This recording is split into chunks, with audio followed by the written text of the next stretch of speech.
What's everybody? This is Kieran and Reese, known as the Obsessive Pulse Gamer of the O.C.G, and hopefully I'm live. With live with P.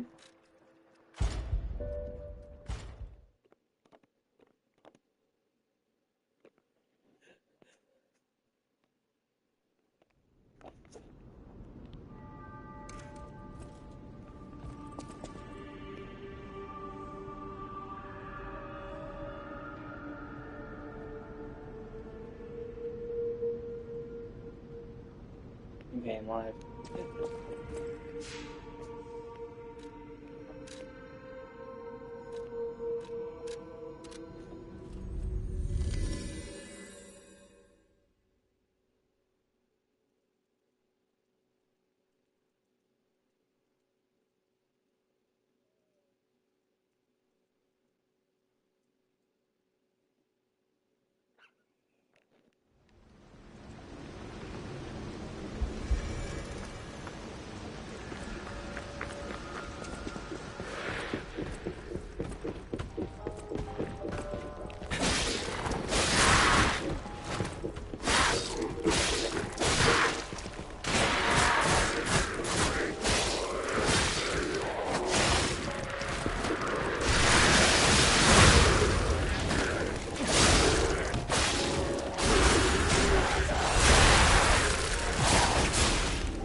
So this way I came in.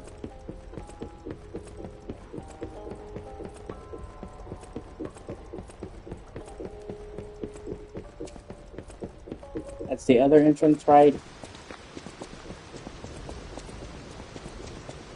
Looking good. Who'd have thought we'd make it this far? You've got all kinds of skills. Hey, everything went smooth as silk. And you know me, I don't impress easy. Sure, but I gotta ask, you really gonna take on the Black Rabbit Brotherhood by yourself?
Bring it on.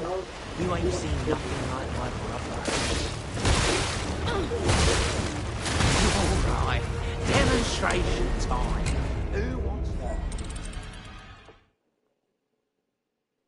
Yeah, I forgot how hard this boss could be.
the big idea leaving us behind? Oh, I knew we shouldn't trust them. Let's get out of here and give those lousy bums the business.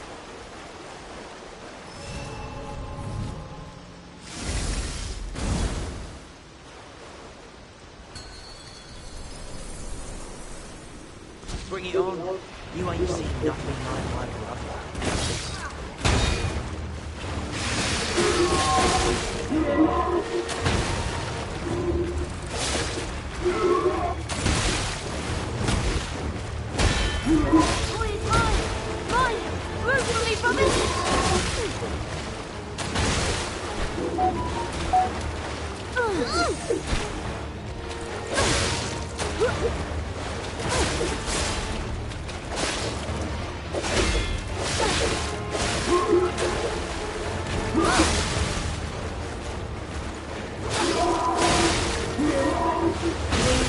Shit! I forgot just how much. Yeah, this fight's really tough.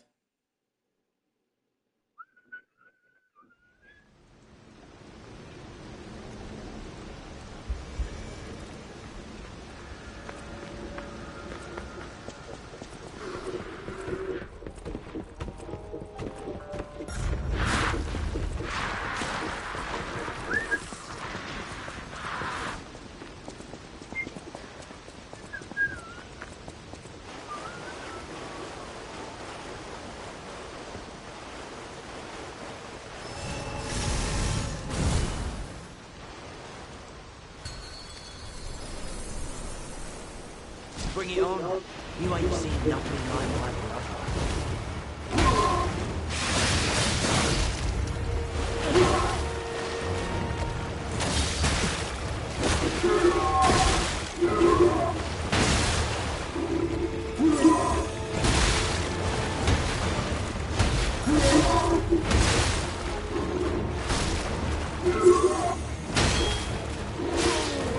Mind if I make that kid up?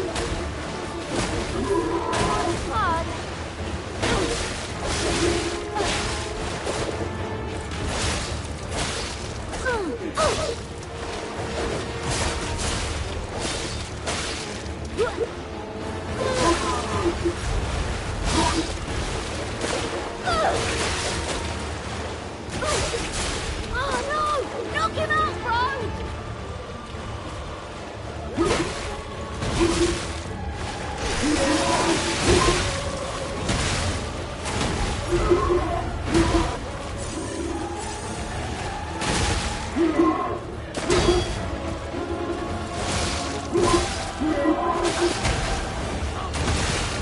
It's my turn!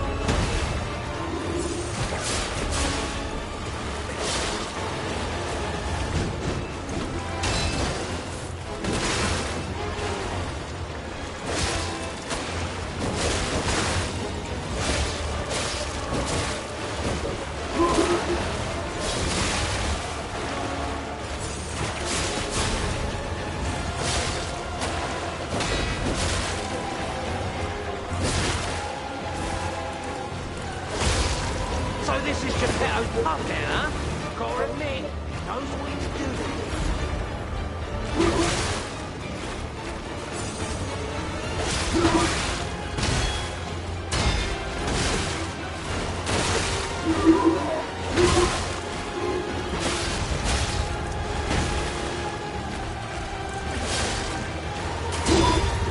It's been a while since I've heard anyone 6 feet under. Rest in peace, Geppetto. Rest in peace, Geppetto puppet. And then I'll get you a bottle of water. Oh, fuck.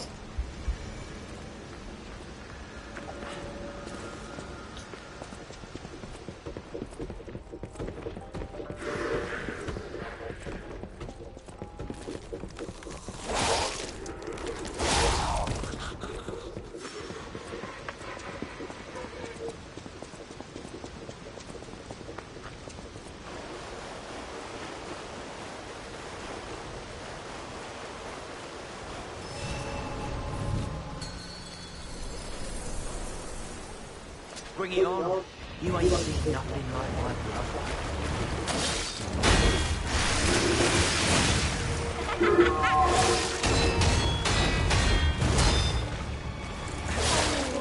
Mind if I'm gonna pack it up? Fun.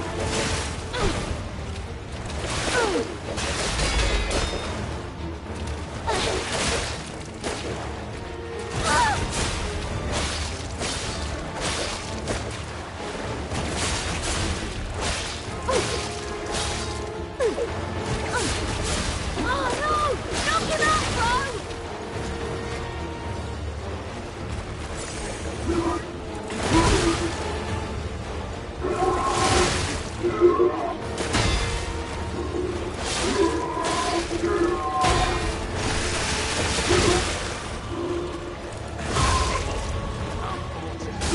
It's my turn!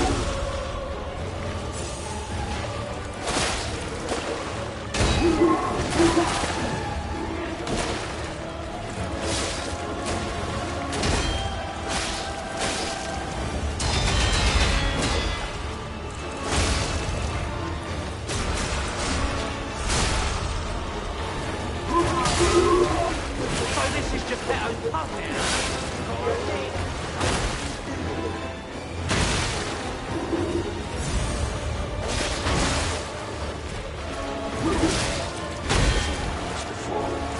Let's finish this.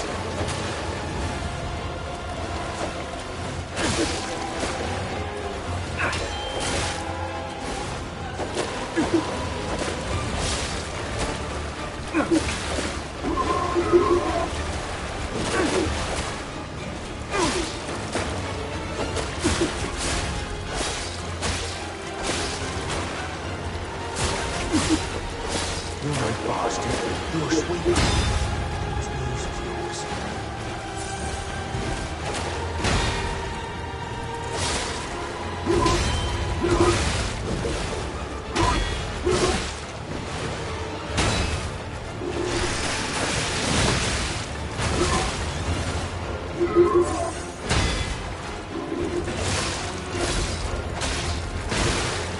I keep forgetting. That means dodge.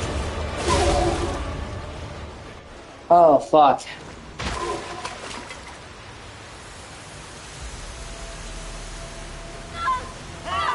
This puppet's crazy!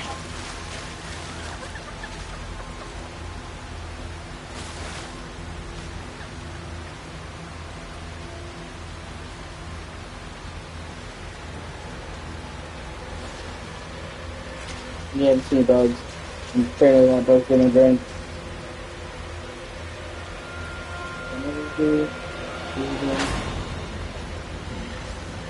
Damn you. You'll pay for that.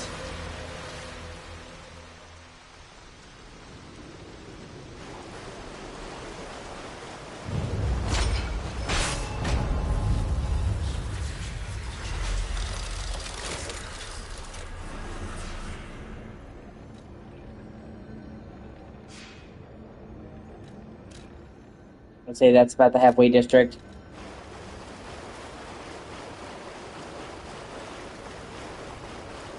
Halfway point in the district. What the fuck am I saying?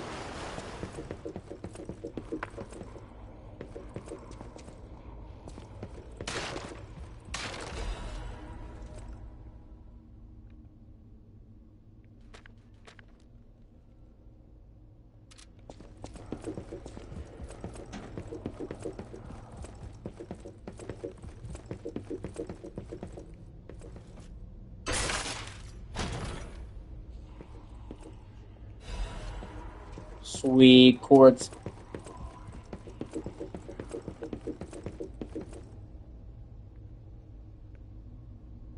Hey, check this out. Looks like you, sorta. From a certain angle. You know, if you squint. No, I'm just kidding. No, it looks exactly like you. I mean, you see it, right? With the nose and the... Right?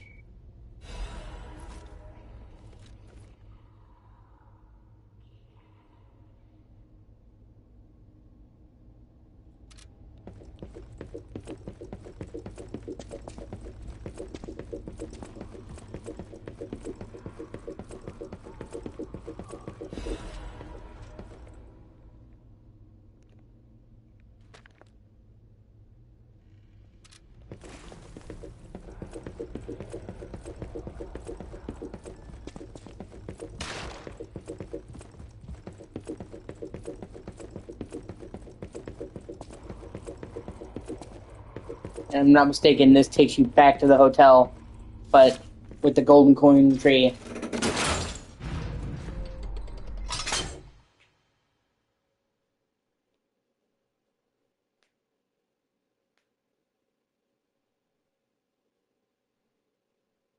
And the tree, the picture of you is also another way to judge your humanity.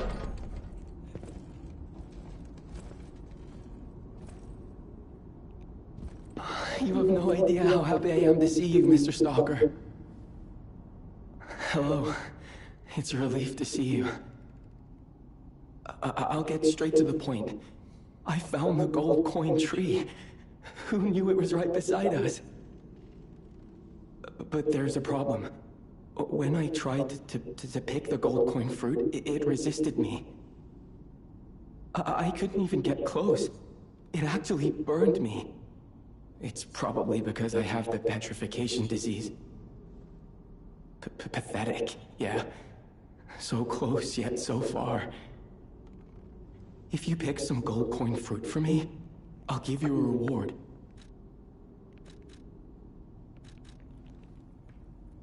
I heard the alchemists made a device capable of fully utilizing gold coin fruit. I ignored it, assuming it was just a legend.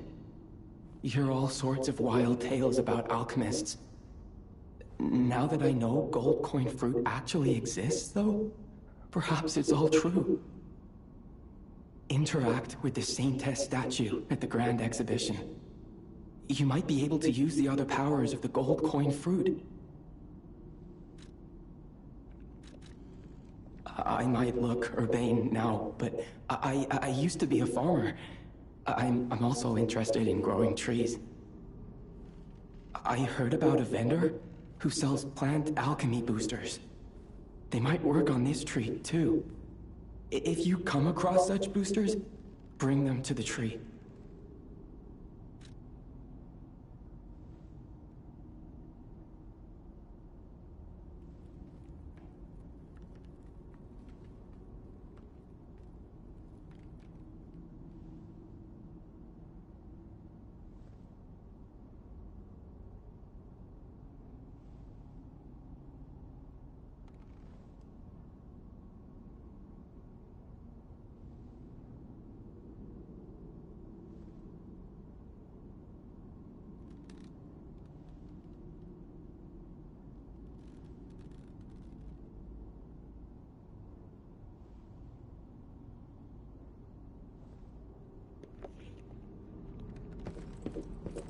Yeah, I would say this is the start of the second half of the game.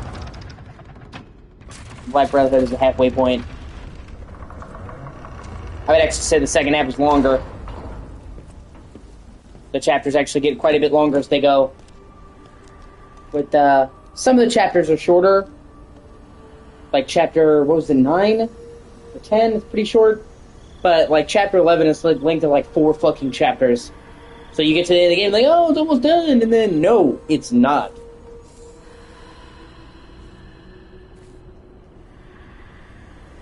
Wow. I never expected to see the gold coin tree in a place like this. And I mean that in a good way. I don't mean like the last chapter overstates its welcome. The last chapter actually introduces an entirely new setting, the Alchemist Isle, and a new enemy faction. So when I say it's super long, I mean that in a good way.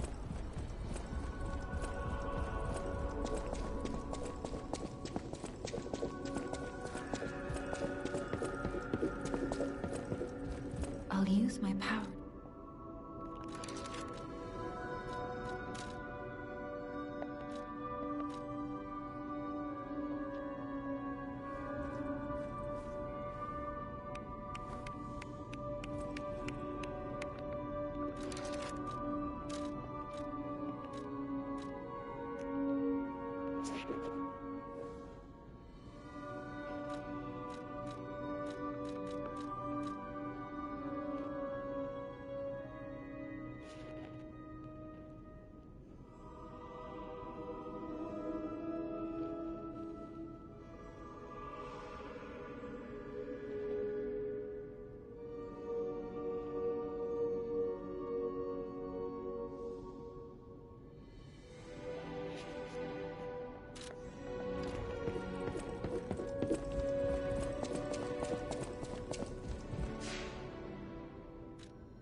talk to Geppetto.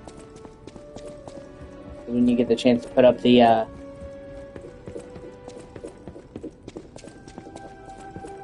portrait. I think he gives you an extra heal, if I'm not mistaken.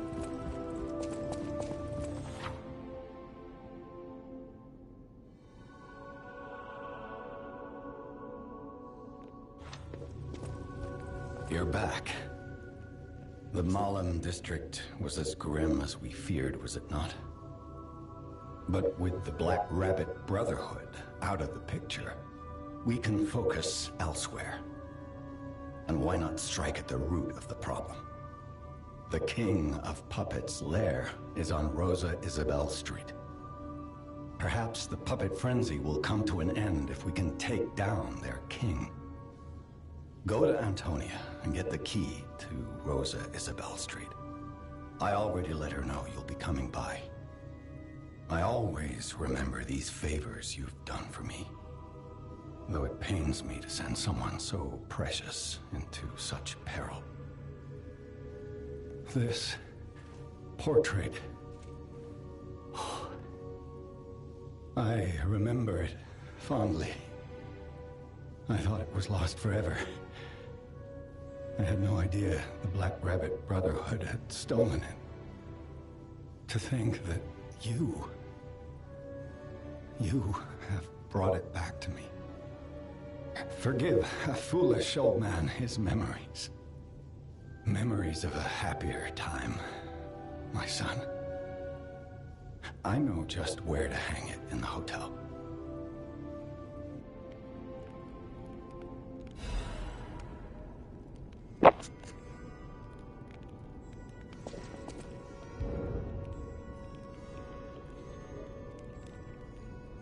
And then the portrait becomes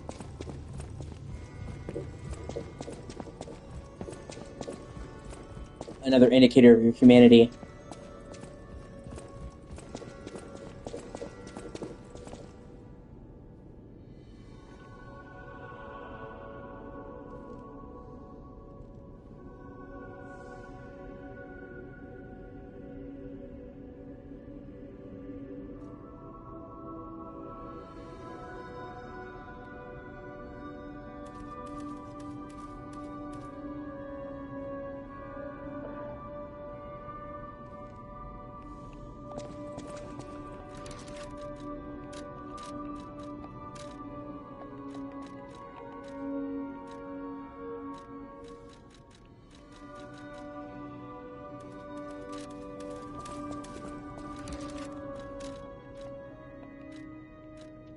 My many followers and yes, customers are why I get out of my very large and expensive bed every day.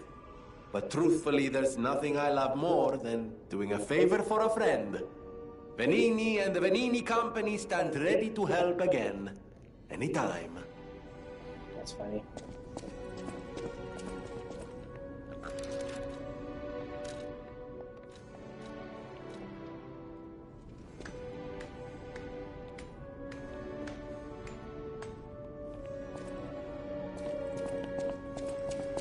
I never even knew when you first played the game that you could actually do the expressions.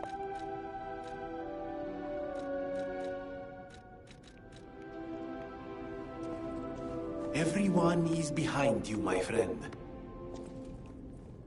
And they would actually react to them. I thought that was crazy and cool.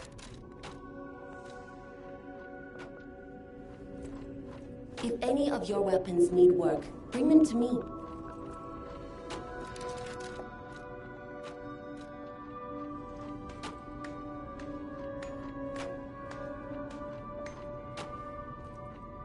I know my way around.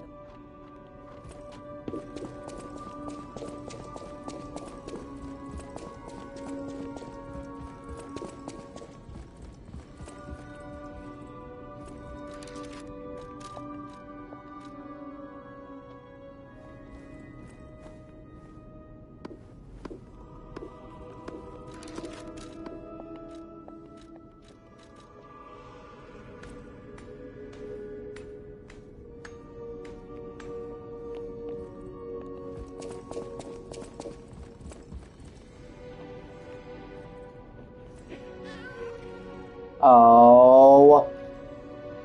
See, that's how you can tell my humanity's getting higher, because he let me pet him.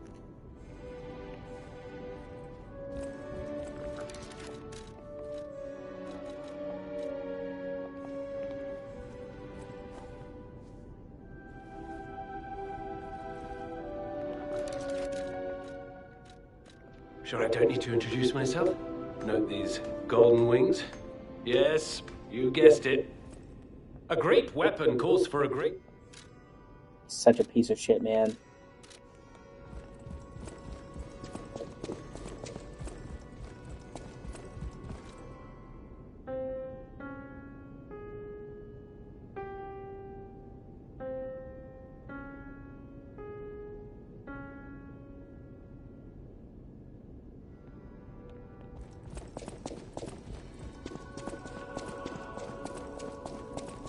Yeah, I need to talk to him. Talk to her about Rosabelle Street. Hurry up. I heard from Geppetto. Rosa Isabelle Street is ever so dangerous, I'm told. I hoped we wouldn't have to unlock the passage there.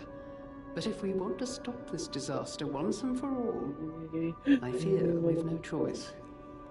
Geppetto and I care about you very much, you know. Stay safe. For both of us. I feel like my time is slowly coming to an end. However, it's a nice feeling to know that someone waits for you. That someone cares. Please take care out there.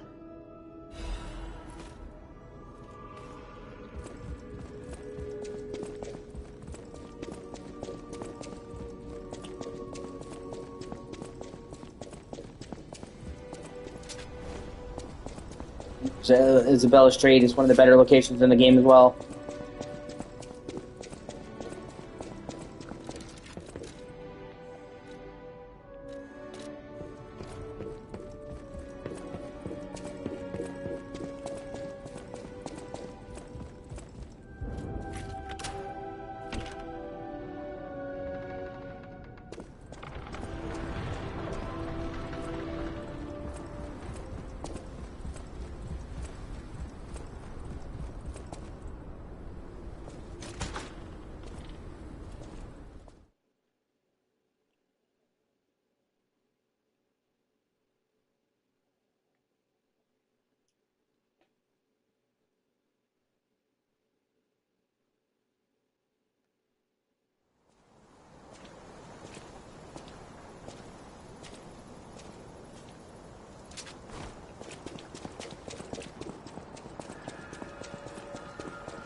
Rosa Isabelle Street, the entertainment district.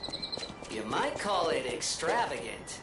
Operas, operettas, street concerts, all running 24/7. Adelina Corday, the singer in the red dress. Oh, she was the most famous of them all. The legendary prima donna. Well, I'm not sure if she's still alive, so while the past tense makes sense, it's getting a little depressing.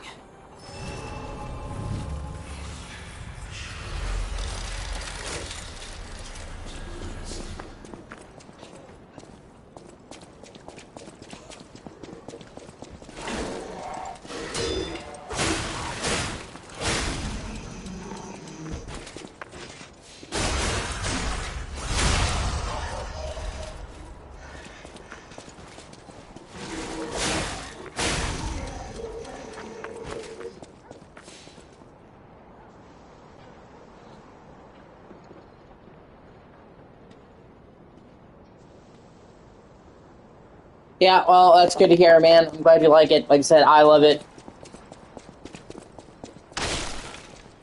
One of my favorite Souls-likes, one of my favorite games of all time, really. I'm not sure where I put it on the list, but I would definitely put it in my top 20 games of all time ever. Like I said, it gets exponentially better the further you go, in my opinion. Some games overstay their welcome. Some games have moments where they kind of lags and dulls and you go through bullshit. but in my opinion, this game is consistently great from start to finish. I can't think of like a bad part in this game where I'm like, no, that's not good.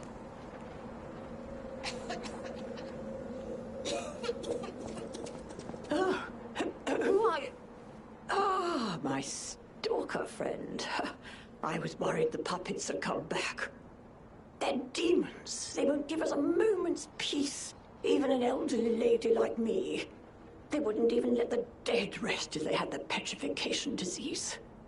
I mean, even in the last chapter of the game, they throw out something like radically new. Like, you think that, like I said, you think the game is going to end, and then the last chapter in this game is like the size of 4 chapters, and they introduce like an entirely new faction of enemies.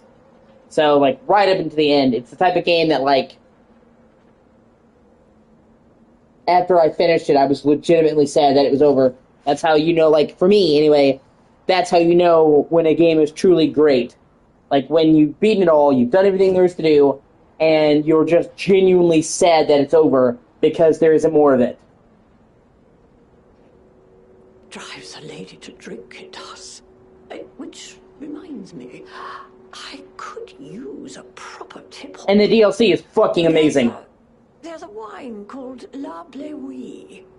When I was younger, they called it the Ruby of the Heavens.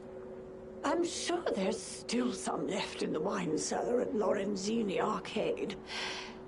You're an enterprising lad. Bring it to me and I'll give you something nice in return.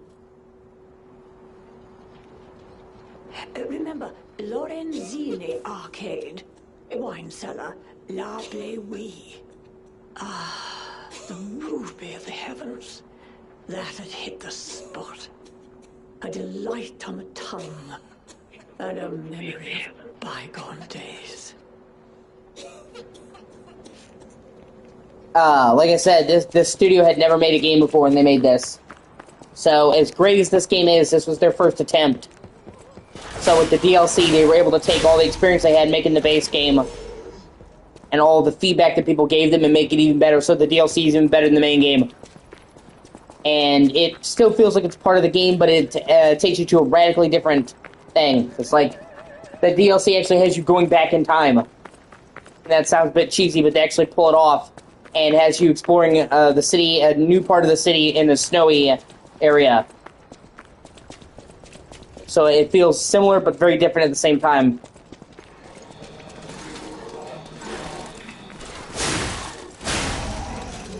And they expand upon a lot of the lore in the base game. And they add a lot of really cool shit with the DLC.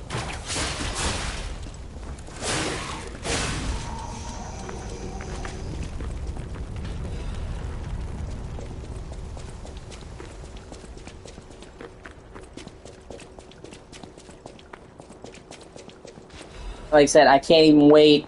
I can't wait for their sequel to this. Like I said, this is their first draft. This is the first game they ever made. And not only do they have all the experience they got from making this, and they really listened to fan feedback. They patched a lot of things in this game that people complain about. Really took fan feedback to heart in a way that a lot of companies don't. But not only was this their first draft, but this game was an unexpected hit. So the second game is going to have a much bigger budget.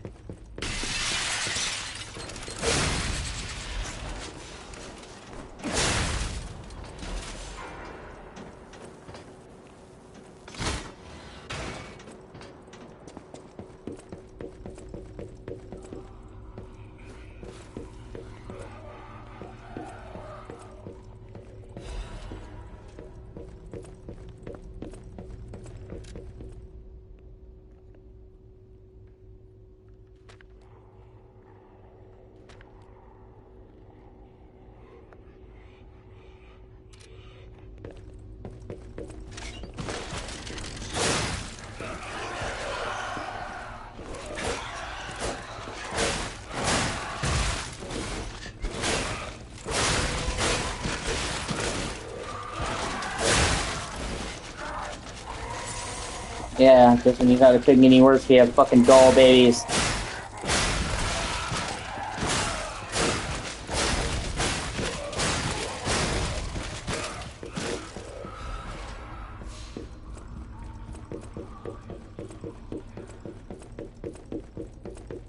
I said, that's what I love so much about this game. Like, I really, really cared about the characters.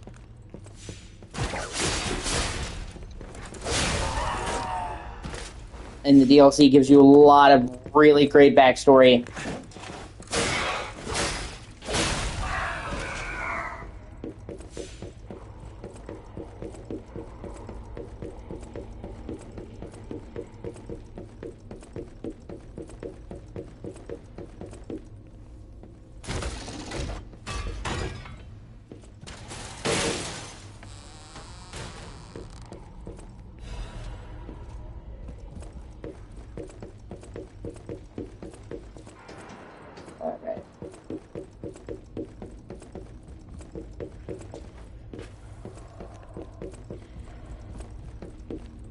Like I said, I can't wait for the sequel. I actually think we're probably going to see the sequel probably next year. They started developing it full-time before the first game had even released. Because the original game had gotten so much publicity and people were so excited for it. They were actually given the green light to go ahead with the sequel. So the sequel has already been in development since 2023, late 2023. And the thing about Korean studios and all those Asian studios, they don't milk a game forever, and they actually work really quickly. So I expect we're probably going to see the first announcement of the game, and probably its title, because it's probably not going to be called Liza P.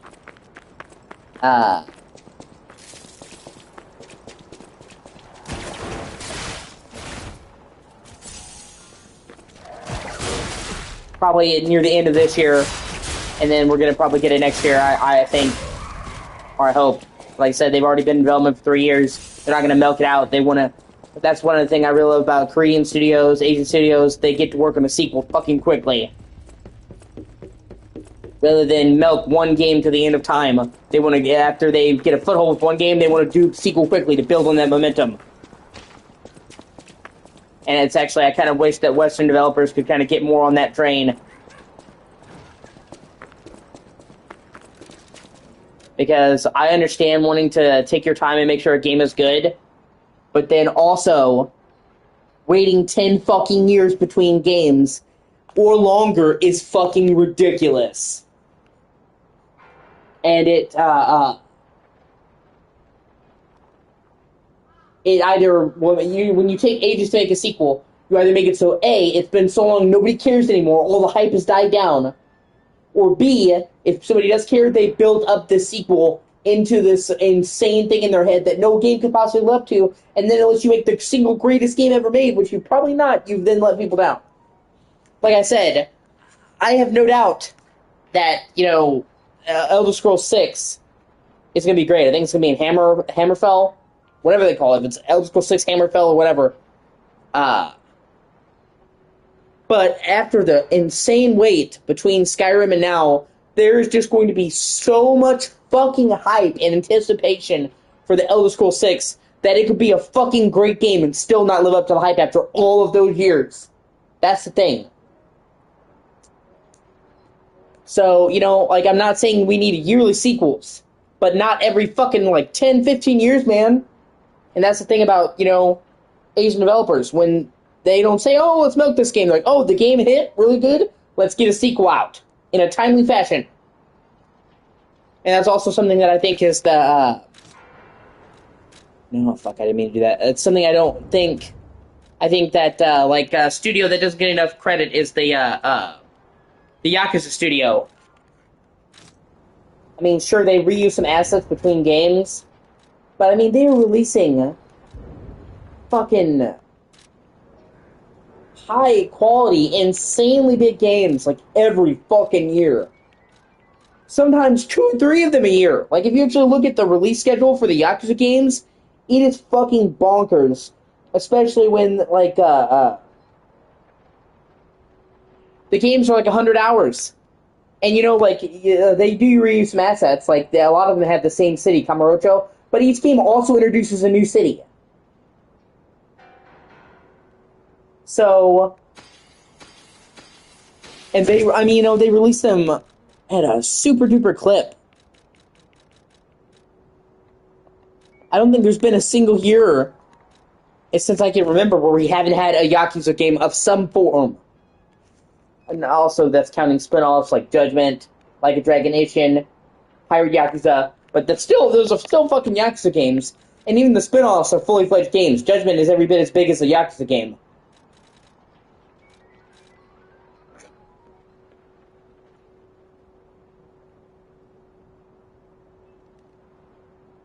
And even Stranger Than Heaven, that's coming out, and that looks fucking... which reminds me, I've got to get into the Yakuza games. I have most of them. I need to play through them. It's just, honestly, it's a thing. They're all fucking huge. So sometimes it can be daunting when you think, oh, I'm going to get into the series. And it's like, yeah, we're looking at like 8 games, and each of them is like, can be over 100 hours potentially. Obviously not if you just do the main story, but like each one of them is considerably long. And some of them, like Yakuza 5, are ridiculously long. That game has 5 fucking cities and 5 main characters.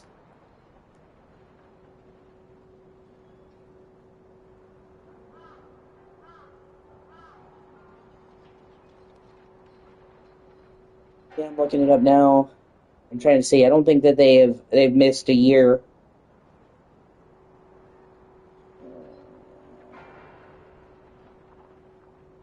And even like a Stranger Than Heaven. Stranger Than Heaven is kind of the start of a new era, because even up until recently, all their games have been on PS4. Stranger Than Heaven is I think their first true next-gen game that's not on PS4 at all. So, it's an engine reset. They're revealing a brand new engine. They're not reusing anything at all. And like I said, that's 5 decades from 1915 to 1965 in 5 different cities with the brand new engine, and it still only took them like 4 years to make. Like, they work... I mean, they're insane, honestly. Let me see...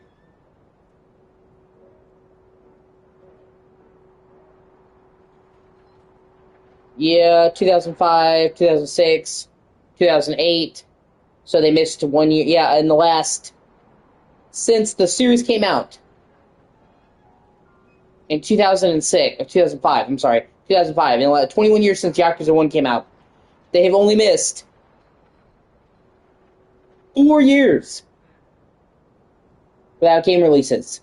2007, 2013, and 2019. That's fucking ridiculous.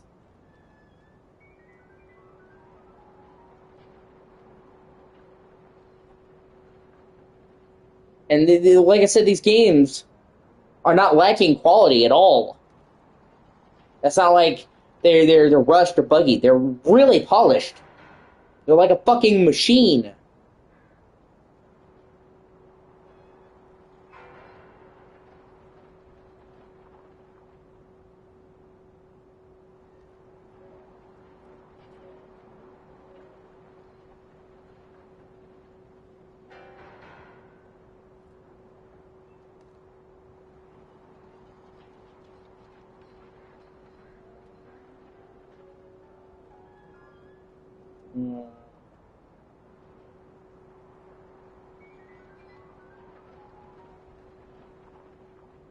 I can't see exactly when Stranger Than Heaven was started working on, but it hasn't had an extremely long development time, despite them doing 5 fucking cities and 5 eras, even different seasons and shit. Like I said, they're a fucking finely oiled machine. And I wish, like I said,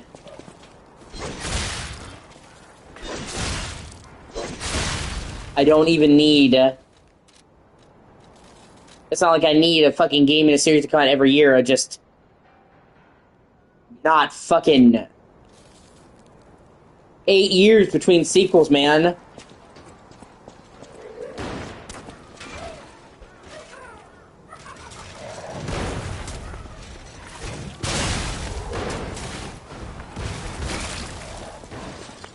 Yeah, I forgot that fucker was there.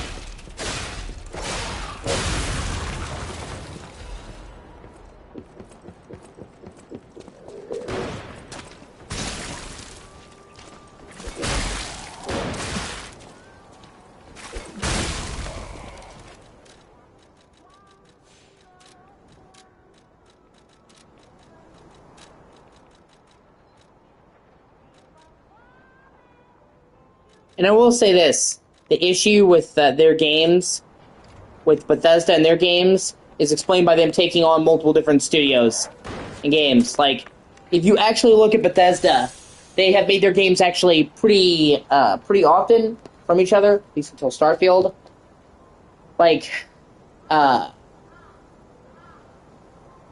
they did Morrowind in 2002, and they did Oblivion in 2006. That was only 4 years, and that was across console generations.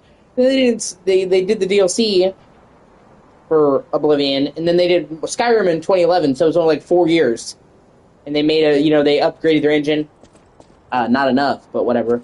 Then it was only 4 years between Skyrim and Fallout 4.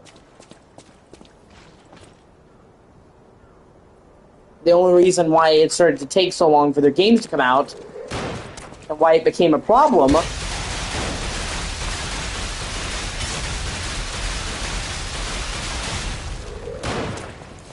is because they went from a studio that would do one game at a time to juggling 2 series with Fallout and then 3 with Starfield. So technically it's not like it took them 15 years to do Skyrim, it's that they didn't even start working on the Elder Scrolls 6 full-time until 2023.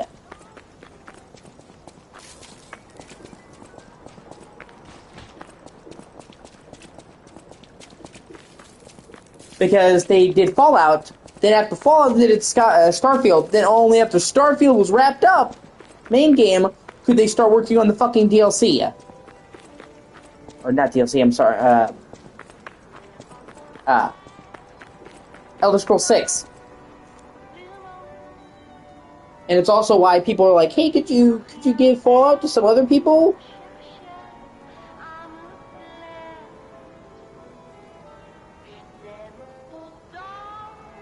Because now, just checking my drink for buds. Because now, it's been 10 years since we had another single-player Fallout game. And there's no Fallout game in sight. And if it's that team at Bethesda, they can't even start to work on Fallout 5 or what the fuck ever until they finish Elder Scrolls 6. Who knows when that'll be? So it's like, yeah, maybe if we gave the license to somebody else, you know? And that's what they did. That's what they did with New Vegas. That's why we got New Vegas 2 years after Fallout 3, because Obsidian made it a different team. Otherwise, we wouldn't have gotten Fallout New Vegas until fucking 2015 after they had done doing Skyrim. So like, you don't even need to call it fucking Fallout 5, man. Just call it Fallout whatever. Like, Fallout is a big enough universe that you could have multiple games in it.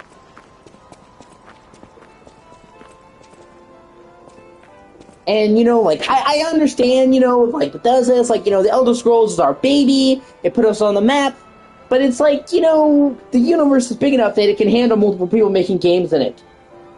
That don't even necessarily have to fuck with your game. That's why they made ESO, the Elder Scrolls Online, like 10,000 years before. So, like, they had freedom to do whatever and not fuck with anything they were doing. They could totally do that. Do a Fallout game set before Fallout 4. There's a, you know, or that's why when they did the MMO for Fallout 76, it's set like 100 years before Fallout 1. So they had freedom to do whatever they want to without fucking with them. They could do that. The timeline's big enough, you know what I'm saying? Just, you know, with the Elder Scrolls.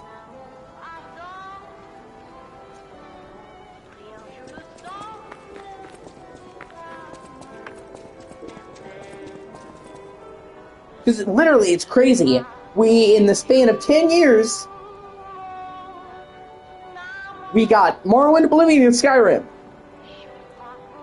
And now, it's been fucking... it's been 15 years without a new Elder Scrolls game. Not counting Elder Scrolls Online. I'm talking a single-player game. 15 years! And Phil Spector, the president of Xbox, was not anymore, but he was at the time, literally said, I would expect it 2028 at the earliest. Because it usually takes them 4 or 5 years to make a game. And they didn't start working on fucking Elder Scrolls 6 until the end of 2023.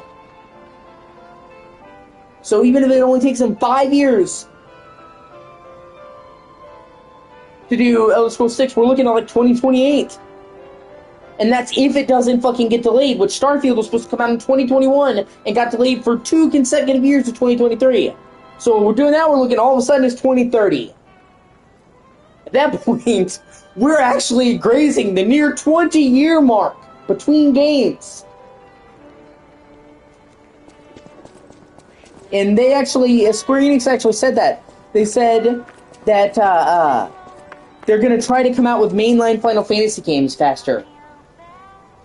Because while they come out with Final Fantasy games and games at a pretty good clip, it started taking them a really long time between mainline Final Fantasy games to the point where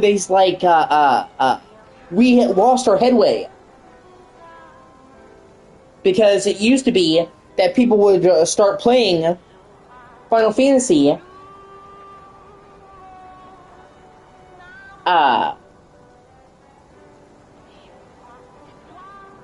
and then they would have several other Final Fantasy games. Boop, boop, boop, boop, boop.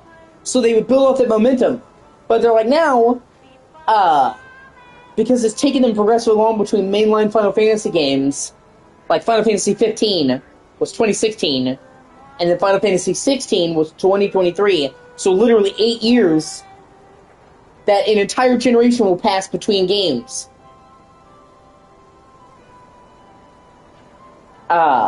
And so they lose their audience. I don't really believe that much, but yeah, it would be good if they could come out with them at a more regular pace. Especially because, Final Fantasy is the flagship.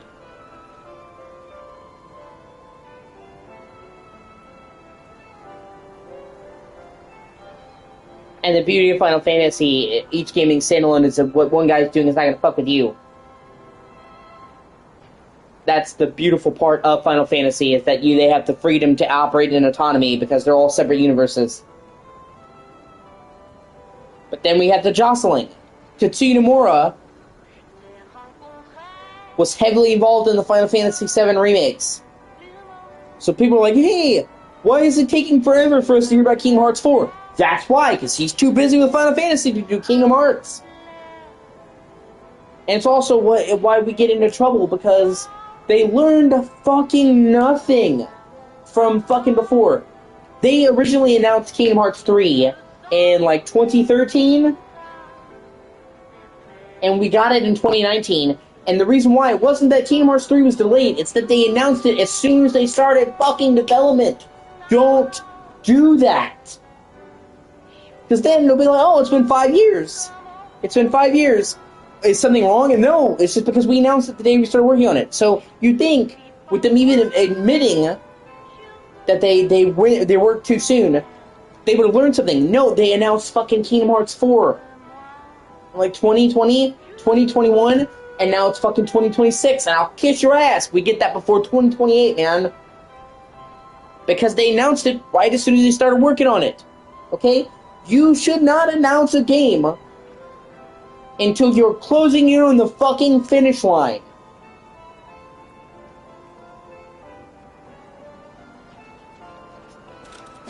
And it's like Bethesda did the right thing with Fallout 4 and then just never did it ever again.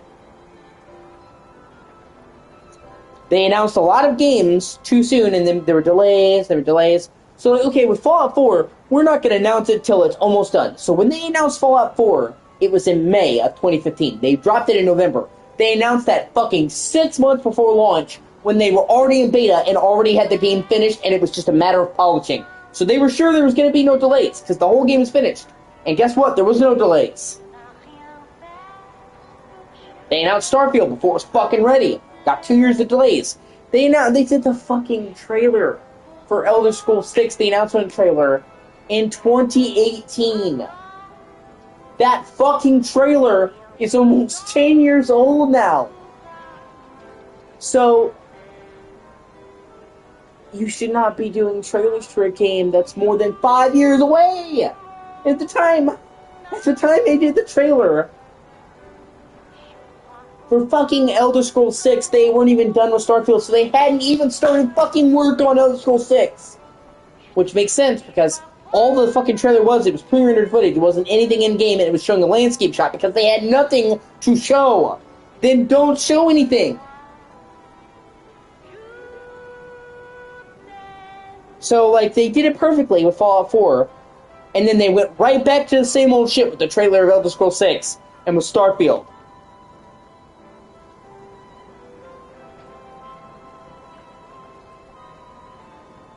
It's also kind of like befuddles me with the GTA 6 because everybody knew they were working on it. Everybody knew they were working on it, but they waited so long to announce it. And I guess they just did because they felt like they had to. But if you look at GTA 6, we've gotten maybe 3 minutes of footage since it was announced. They showed a very brief trailer in 2023 when they announced that fucking thing. And then they showed a very brief trailer last year. And so what I'm saying is, it probably would have been better for them if they made it sound like they're for sure going to come out this year. I think they will, because I said that before. I didn't think they would delay it, but I really do think they will, because industry veterans behind the scenes have said that their Take-Two is gearing up for a massive marketing campaign. And we're talking a blitz. Like, they're going to spend millions and millions and millions of dollars on this campaign that would then be wasted if they delayed it. So this time, I really don't think it will be delayed. So it would have been better if they had just announced it this summer.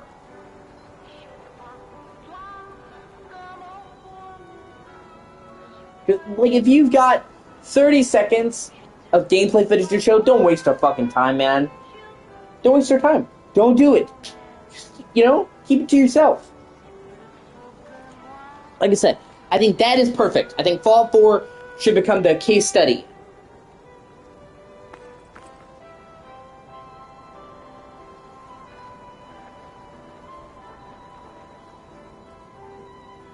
Six months is perfect, because you don't want to surprise drop it on anyone. I know it's like, oh, hey, look, we dropped the game today. But then if you're like me and you're poor and you have to save up for every game, that means, great, I'm not going to be able to get the game launch. People need to save up money and be able to put it in their schedule. Poor people do, which is most of their audience, poors. They need to be able to call time off work, because a lot of people need a schedule and they want to do that shit, I remember when I worked at Walmart, getting time off for Breath of the Wild. Like a month in advance, because they announced it at the end of 2016 for March of 2017. I wouldn't be able to do that if they just shadow dropped that shit. So you still need time to announce the fucking game.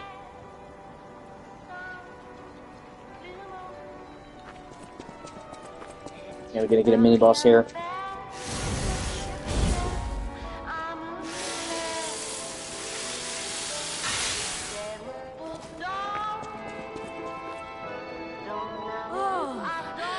What a beautiful puppet you are. I can hear your springs even if you try to hide them. Musicians have keen ears, Sorry, my OCD is flaring up. God in heaven, by which I mean God in heaven, only God in heaven. Not code slang for anyone. See, fuck. God in heaven, by which I mean God in heaven, only God in heaven. Not code slang for anyone else, just God in heaven and Jesus. Please, just my words and intentions right now, not my thoughts to me for one. Please give me the sins of judgment. Give sins of judgment, so that getting right to get into you. Please ensure I've extra from my brave is going to be careful. Sorry. Would you like to sing for me like your friends? I have a feeling the sound of your cries will be especially sweet. Let's have an encore performance of Pain for the Red actress, Adelina Corday. I dedicate this performance to my sister, Adelina!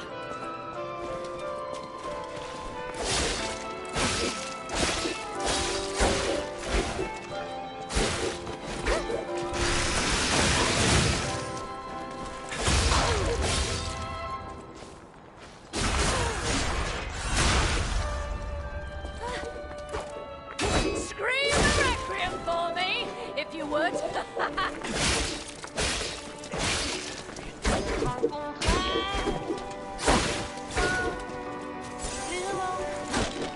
The backstory of her is actually really sad.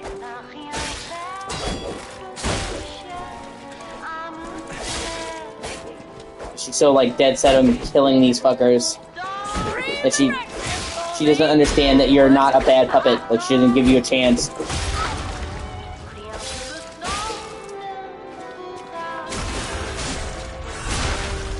I'll explain the backstory here in a minute. She's not trying to butt-fuck me.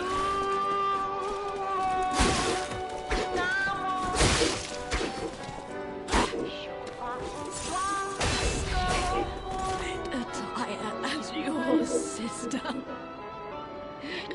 has promised, we always match.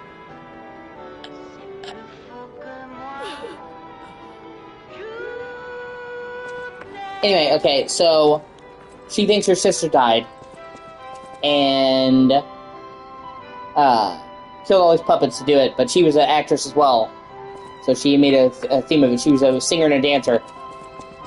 But one, you find her sister still alive. She's just hiding out in the opera house. So I was like, wow, you could have just found your sister and not be doing this. Her death is a tragedy because she didn't have to die here. She tried to kill Pinocchio, but if she had just given him a chance, would have shown he was not a puppet like everybody else. And three, you find out that her sister was jealous of her, so she actually gave her sister a drink that scarred her vocal cords. Her sister's singer, and basically ruined her sister's singing career. So her sister's kind of a bitch. And in a further bit of irony, turns out her sister, the petrification disease that her sister caught, took her sister's voice, so she wound up mirroring her sister anyway, giving further credence to her line of "We always match." And here at the Rose Estate, they go into the Rose Estate in the DLC.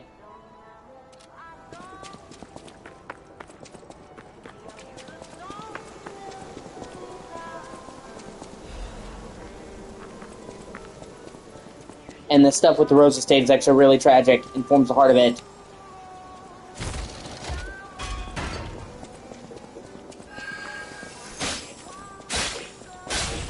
It's such a great game, man. I love the story in this game so much.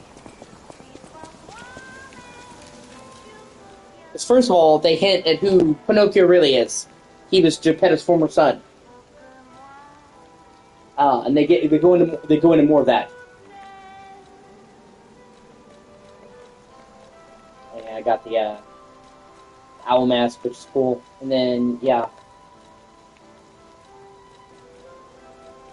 But you learn about the Rose Estate, where they kick in all the orphans.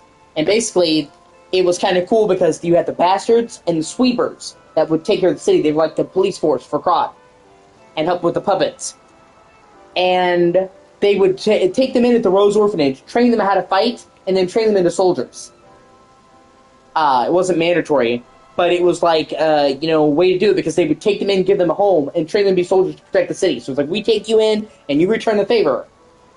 Pinocchio's son, or Geppetto's son, Pinocchio, was at the Rose Estate. And the Monad Charity House was the Rose Estate, where they took them in.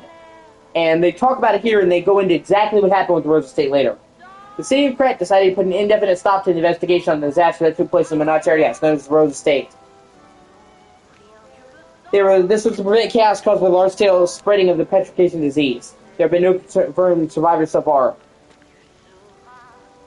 The petrification disease is a deadly epidemic, but this massive spread is unprecedented. The 14 authorities surmise that the petrification disease caused the novel mutation. The Monad Charity House, once a boarding school of kids from the slums, has until recently been home to the founding Monad family. Many students and refugees, leader of the alchemists, Valentis Monad, has been confirmed to pass during the catastrophe and to take control of the alchemists. And the DLC goes into what happened with them and kind of sets everything into motion. Because the stuff at the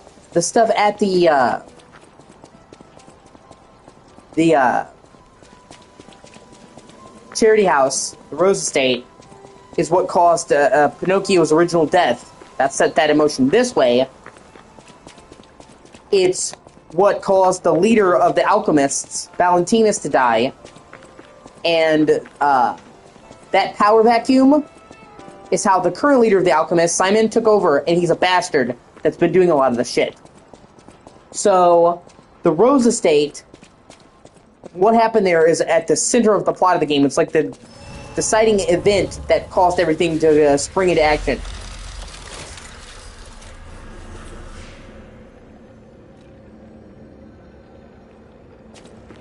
And it's really cool. They, after hearing about it, they finally have you go to the Rose Estate at the end of the DLC and show you what happened there.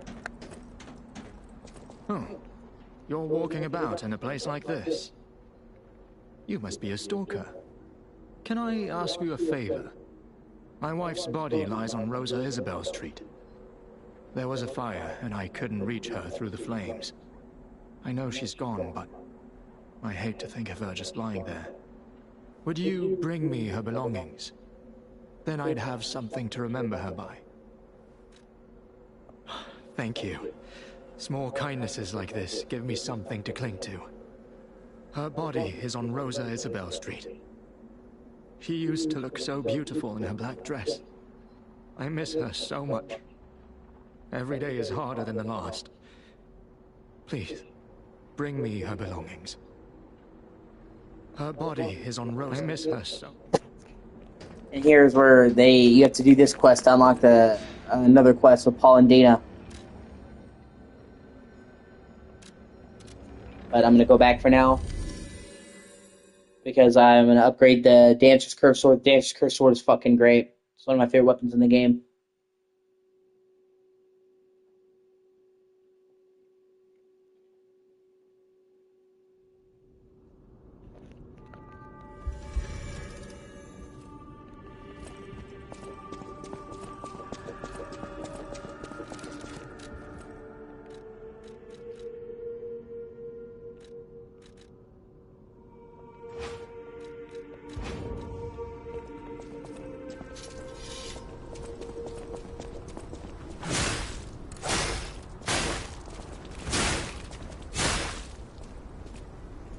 The Dancer's Curse Sword is like... It's like a halfway cross between a great sword. Because it's heavier than a traditional sword and he uses it with 2 hands. But it's a lot faster than the great sword. It's like a midway thing and I find it good. Plus, you do elaborate spins, which is one of that's called the Dancer's Curve Sword. But it makes it fucking great for clearing out areas.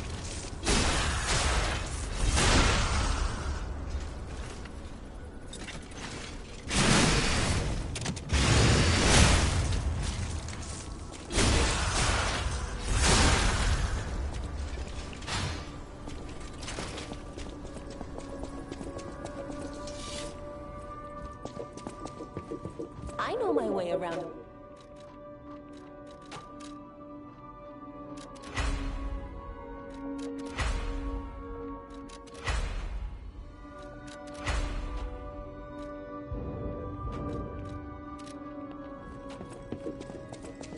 At the house of a...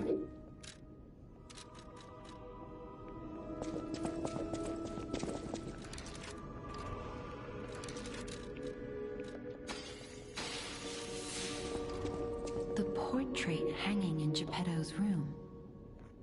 It looks very much like you. I sense something strange. Something like the changes you're going through. The sort of thing you'd read in a fairy tale. Go to Geppetto's room. You should see it for yourself. Got him, please forgive me for doing my sins of deals and deals. Power Can him, please give me...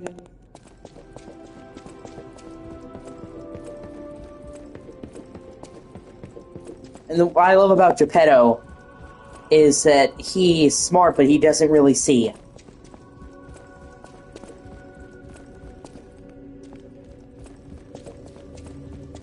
Ah, I'm glad you're here, my son.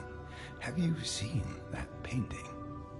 I can't believe my eyes. It's almost as if something is growing out of the portrait. I remember commissioning that piece from an artist named D. Gray. Like all artists, he was eccentric.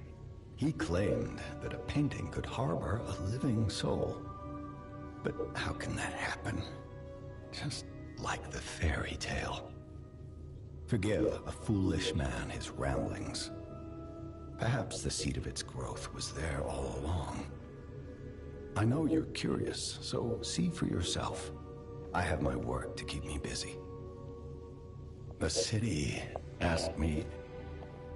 That's the whole problem with him, is you find that his son, he wasn't really a good dad to his son when he was alive.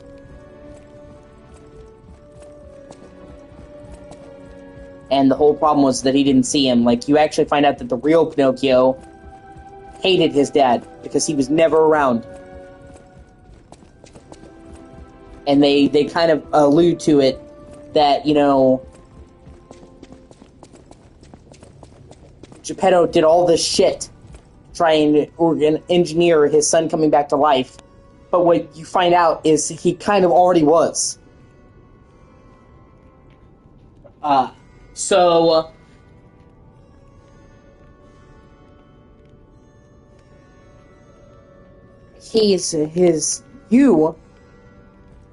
he thought that he would make you the replacement son and be able to revive his son and put his soul in Pinocchio's body. So you're supposed to be a puppet based on his son. But one of the things that you kind of see in this game is that the real Pinocchio was in the puppet's body and kind of already was there. But that Geppetto was too blind to see. Because in the proper ending, you know, Geppetto is just like, oh, I see, you were a real boy all along. But that's what I'm saying, he was right in front of his fucking eyes and he couldn't be asked to see. So he, like, worships his son, he wants his son back so dearly, but he didn't love him when he was there. And he even failed to notice him being there a second time. Oh, he's a good boy. Yo, little kitty.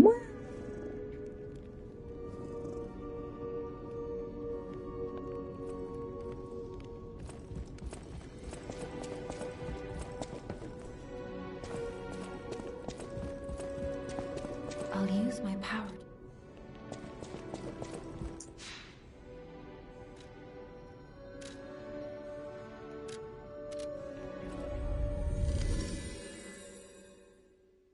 Ah, shit.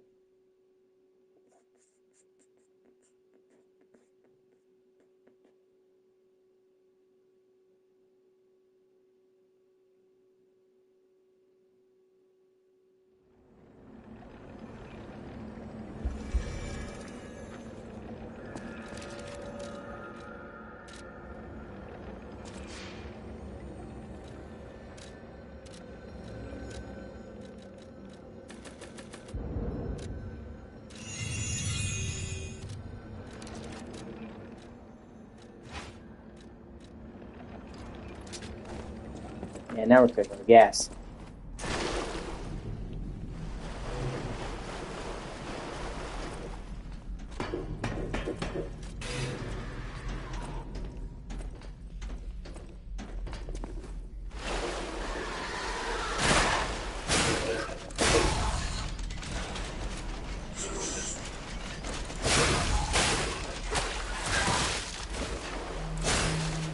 And they wind up coming and touching on the real novel, the real themes of the original novel.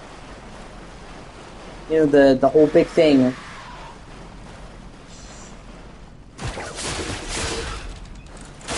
Whole big thing about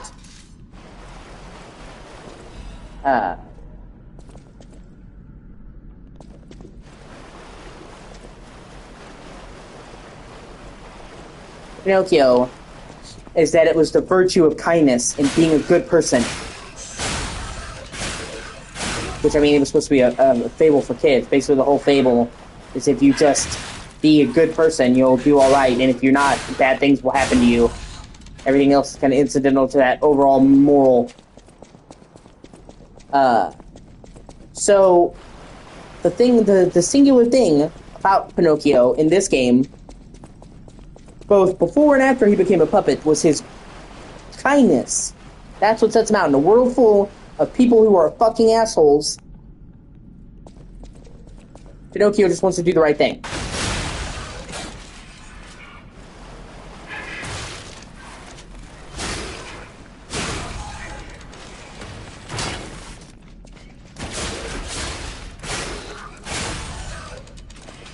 And the only way to get the best ending in this game, and I'm pretty sure it's a canon ending, is to be kind.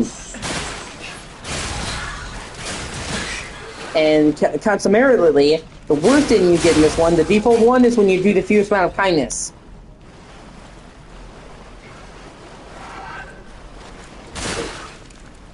So in a really fucking weird way, they actually stayed a lot truer to the novel than you'd think.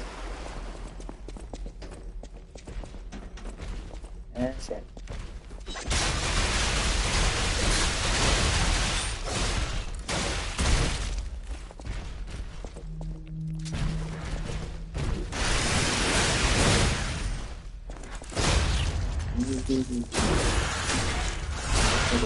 They do my videos, they do my things.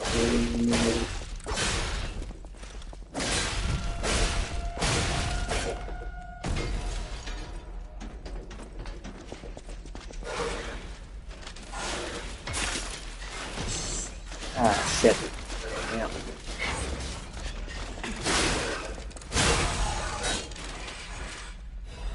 Oh, shit, of course. Nice. And I'm being stupid. I totally forgot to get the second Trinity key location. I forgot about that. I need to go and do that now.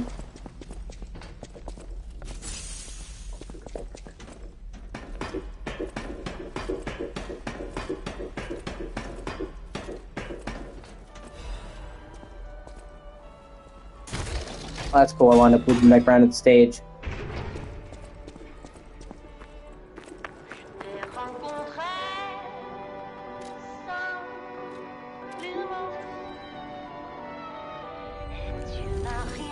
Says, hey, doing my deals when you're in shoots fucking says, hey, doing my fuck.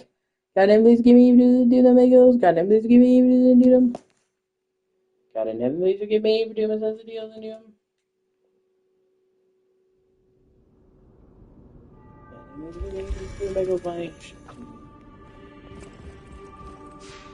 So I'm gonna go do that now.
You have to go right up to where the cannonball is coming down.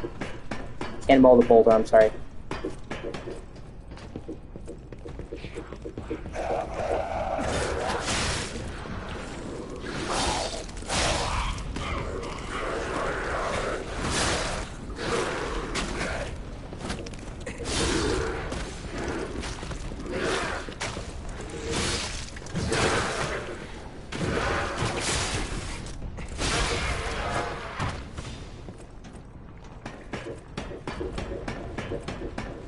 Probably could have taken the shortcut up here. Honestly.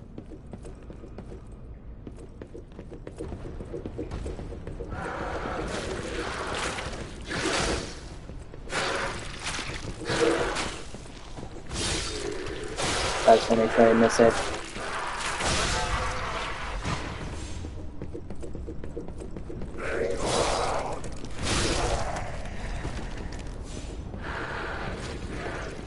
Shit. arm right there.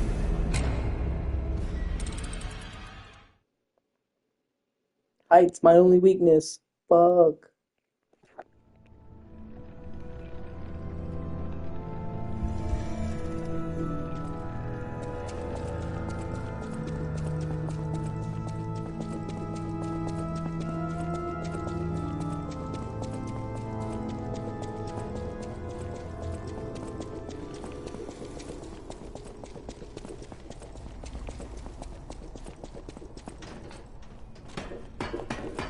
I have to wonder if they're called the second game. If it's even gonna have Pinocchio.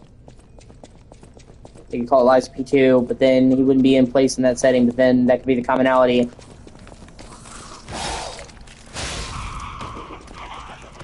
Which honestly, if they're following the way that this game did it, then the equivalent would be Lies of P with Dorothy, if they made a Oz game with Dorothy to be the protagonist. And there's nothing that says she couldn't be. Well, I'm assuming at that point they'd make Dorothy an adult at least, or a young teen, or late teen. Same way they kind of aged up Pinocchio, which actually I think is really great, by the way. Because the actual Pinocchio is a small boy, but you don't want to play a little kid. And they actually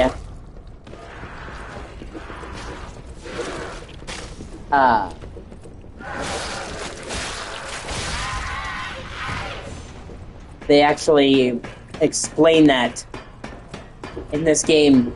When you see the real Pinocchio before he died, he's the age he would have been in the novel.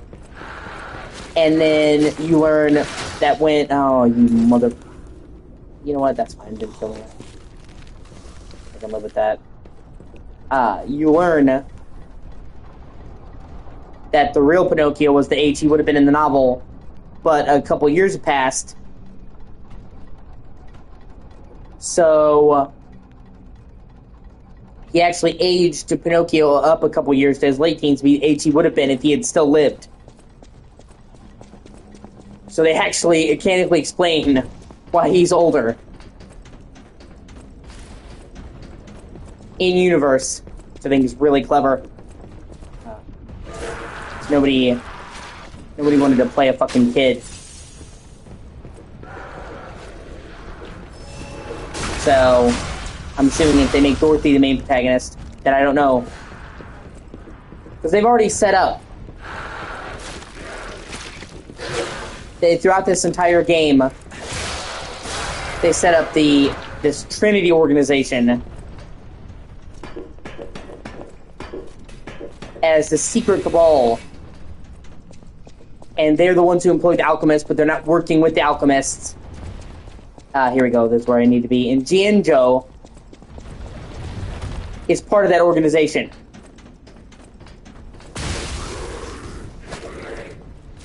And it's revealed he's searching for Dorothy, but his real name is actually Parnassus, a character from Oz. Jianzhou is just his thing. So he was sent by the organization. And the Legion arm, apparently, was made by the organization as well. It's like, we're going to need to get that arm back.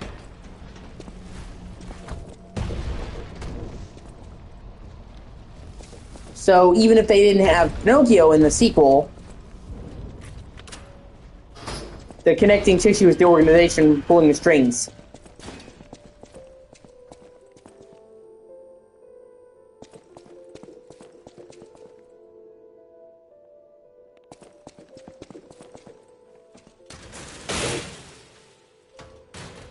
See, that's their symbol.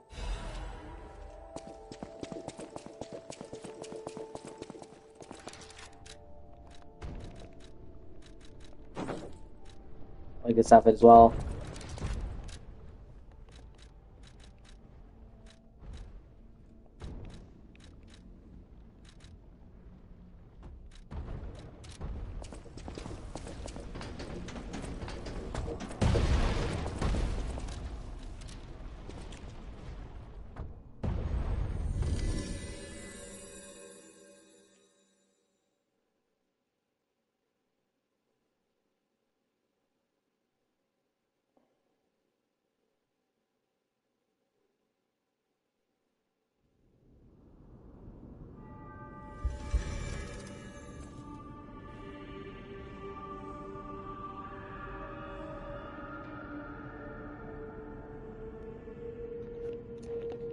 And they even, what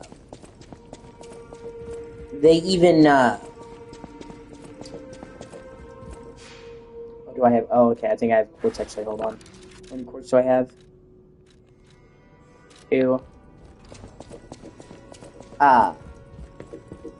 They even, mentioned how they were planning to ship out some of their robots to the City of Glass. And they can kind of do the same thing they're doing with the robots, but in Oz. Because in Oz, the Wizard of Oz series was the first use of the word automaton. So they actually, if you look back, the Wizard of Oz, it wasn't the actual first Wizard of Oz, one of the Oz sequels basically came up with the idea of robots. So they don't need to do puppets, they can do clockwork shit. So a lot of the things that they have with the robots and stuff will apply, but just in a different shape, which makes sense. It'll carry along the theme. Because a lot of those themes that were good in this game can go over to Oz. Very good.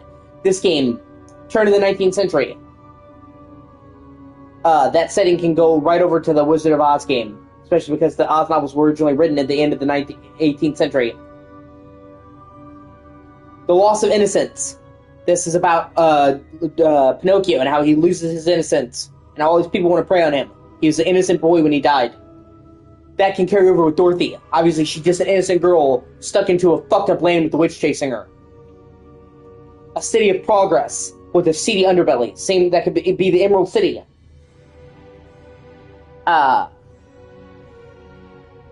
Machinery. Us making robots and them revolting, except instead of puppets, it's clockwork shit. But they had clockwork stuff in there. So a lot of the principles do that. So even if they were to go with Dorothy and not make it an exact sequel carrying on from Lies of P with Pinocchio, it would still be a spiritual sequel because they're keeping the core pillars of this game intact. In a different way, spiritual sequel. And I wonder, they could call it, like Lies of D, because you're playing Dorothy, but it wouldn't be her Lies then, I guess, would it? Or something D. Or they could call it Lies of P2 to keep on that brand recognition. But then if you're not playing Pinocchio, calling it Lies of P2 would be kind of weird. So it's like, calling it Lies of P2 wouldn't make sense from a storytelling point of view if you're not doing Pinocchio, but at the same time, they built a brand, and a lot of people aren't going to know off the rip that if they call it something of D, they're not going to automatically know that's a sequel to this. And you want to build on the momentum in the first game, so I can see it going either way.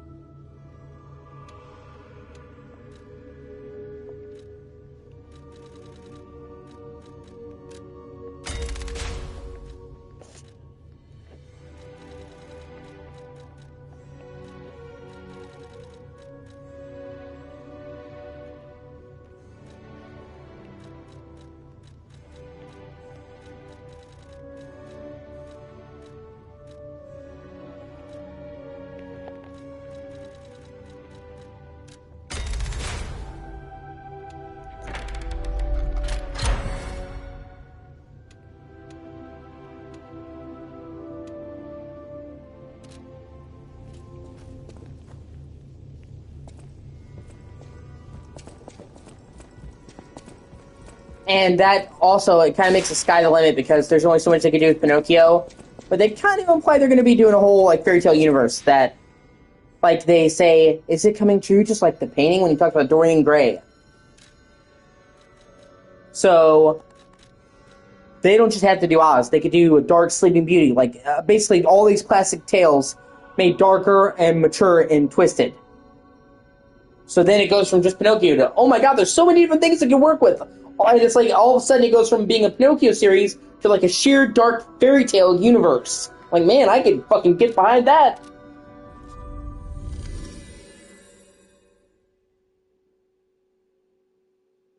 And all these stories are in the public domain, meaning they don't need the rights to do them. If they had tried to adapt, Kingdom Hearts had to pay for the Pinocchio for Disney, because it was still in the Disney's. But the actual novel Pinocchio was in the public domain, so anybody can make it, as long as they're not doing a specific work. So, if I wanted to, literally Frankenstein, that's one of the, you see so many Frankenstein novels and stuff. Because if I wanted to do a Frankenstein novel, I could.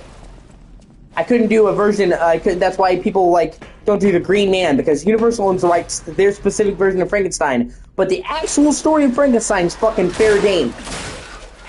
Like if they wanted to adopt stuff from the Disney movie, then they would have had to have paid Disney. But just doing the story Pinocchio, they were free to do it, and all of these stories now are in the public domain. So it's perfect. Like so is Oz. The movie, The Wizard of Oz, is not in the public domain. I don't think. It might be coming up. I think it'll be here soon. But you could make a fucking Oz novel right now and sell it and own the rights and profit from it because, you know, it was the life of the author plus 50 years. And then, which I've got feelings about. On the one hand, I feel like it's fair because it means that, you know, you never have to worry about not being able to profit from your creation.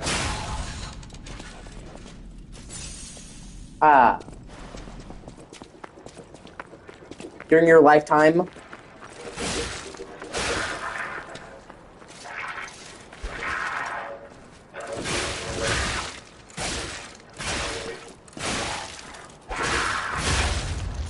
and then your families take care of, but then I also understand something like Lord of the Rings, that should just stay in the family.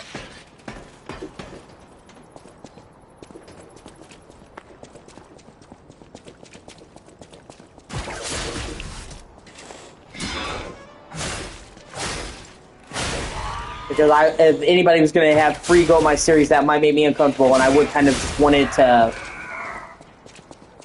do that. But then, at that point, your family probably would be so far removed from you, they wouldn't even give a shit.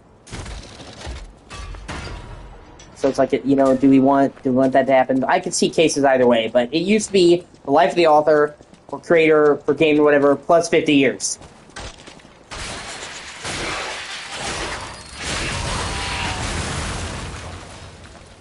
And then Mickey Mouse was about to enter the public domain.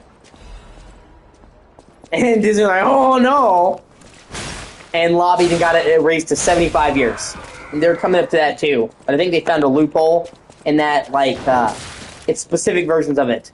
Like, I think back in 2022, the Mickey Mouse and Steamboat Willie became public domain, but only that version of Mickey Mouse. So basically, if they just keep routinely doing new versions of Mickey Mouse, they never have to worry about losing access to their copyright on Mickey Mouse, because they can just say, well, we made this new version of Mickey Mouse, so we have the copyright for that for like another 50 years.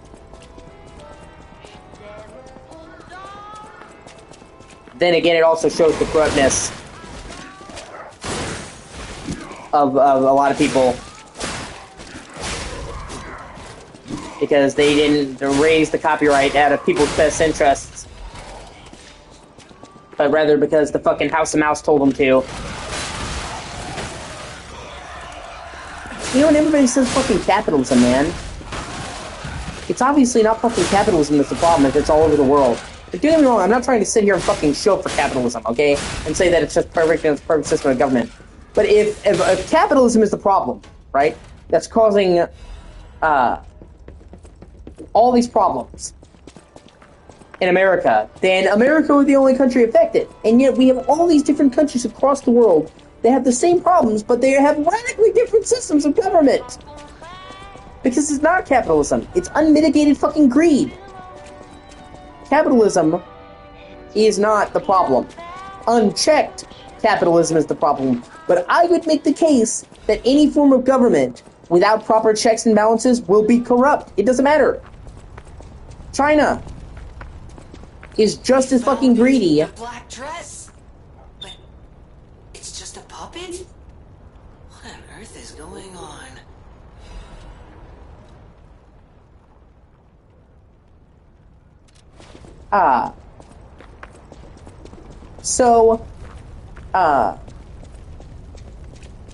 China is communist, which is supposed to be the opposite of capitalist.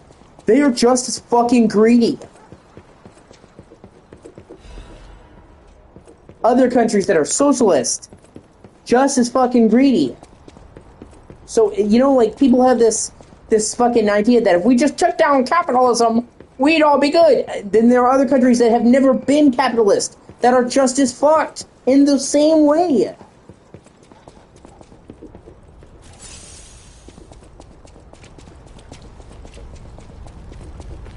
I do agree that we give corporations in America too much of a say, though.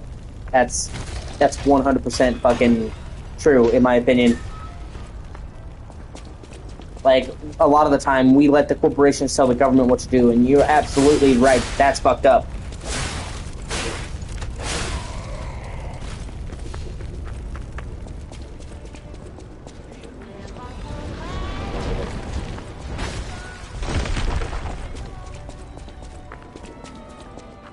If anybody should have power in a fucking country, it's the government, not the corporations. Like, Elon Musk can be like, well, I bring in all this wealth. You bring in the wealth because we let you operate here. So, like, you know, people are like, what could Elon Musk do? Or, like, what could we do to stop Elon Musk? We're just congressmen. Bro, you make the laws. If there's anything more powerful than money, it's influence.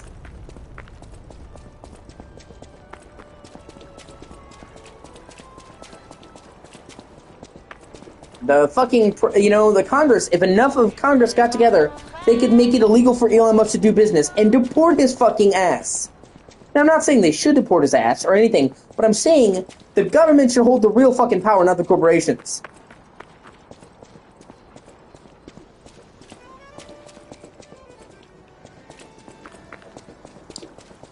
Of course, that it becomes an entirely different issue, but still.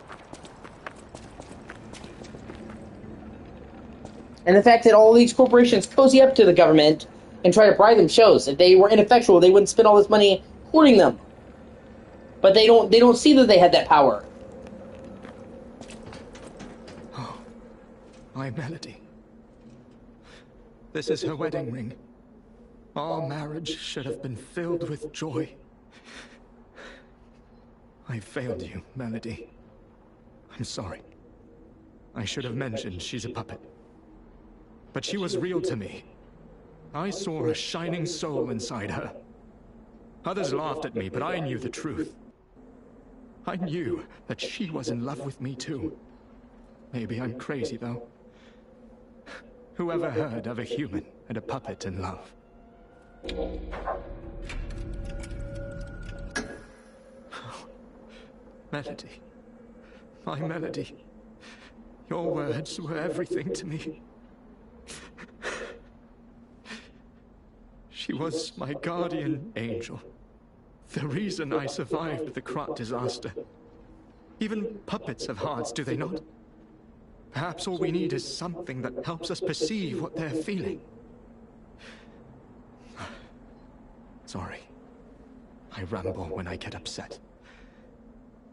Here's your reward.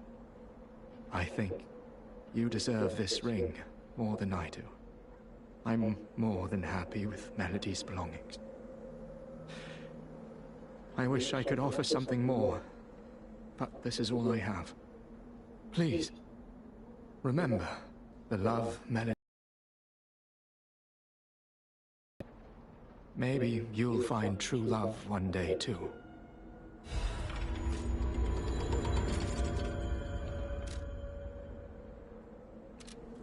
She was my one true love.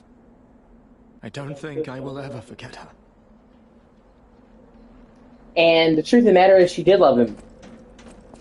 Because the only people who could resist the urge to kill when the puppet frenzy happened were puppets who were fully awoken. Who had their own will.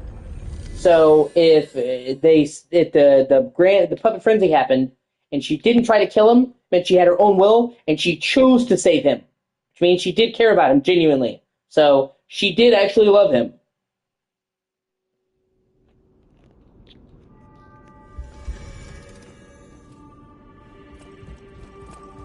She could have just abandoned him during the frenzy, but even though she had free will, she chose to save him. You don't do that for somebody you don't care about.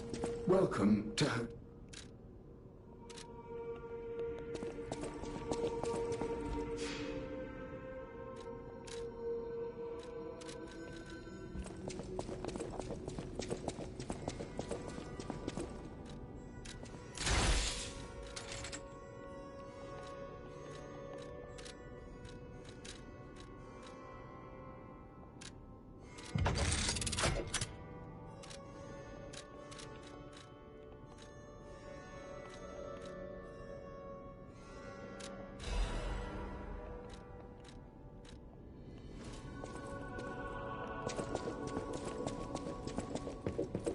I know my way around.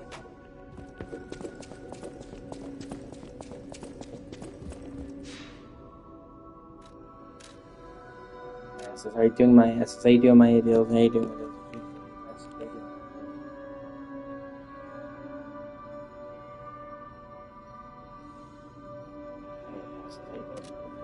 How you doing my deals? You're gonna shoot fucking SSA being do my fucking SSA do my shit fucking. Oh my, she's being a whore. I never believe you get do my deals. You're gonna even she's not. Fuck. I never believe you give me even do sense of deals and do them. Gotta never be don't give up for the woman and do and do them. Okay. I'll be okay.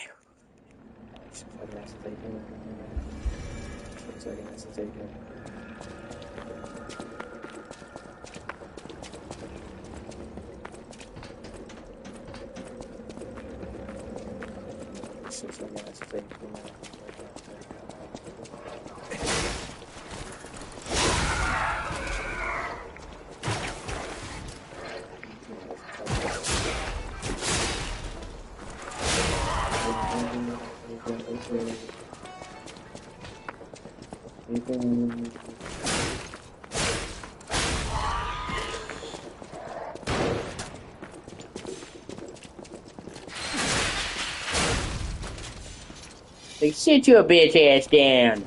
You namby-pamby baby.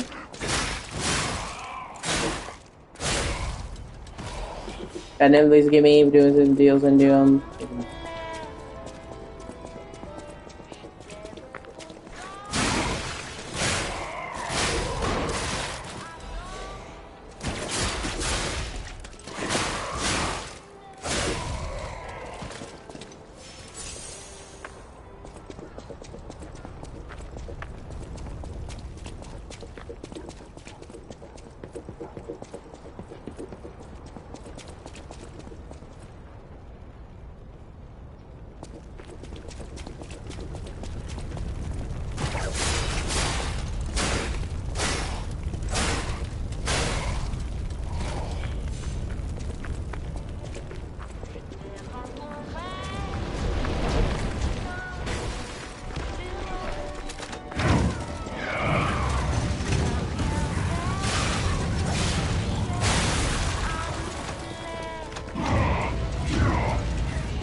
Oh fuck.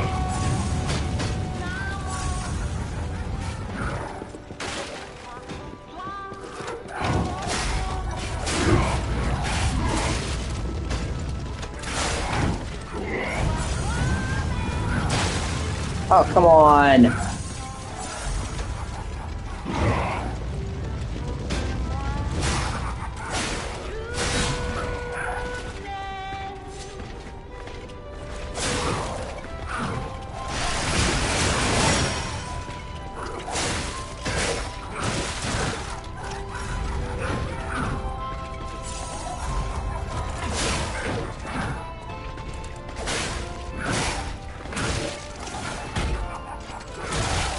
Yeah, I forgot he fucking chest bumps you.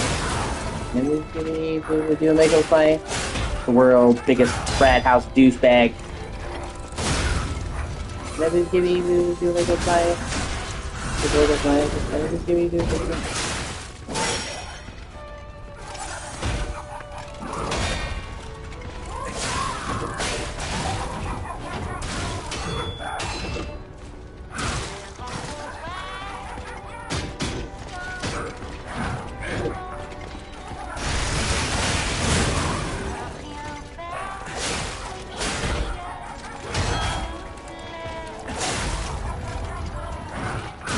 Fuck!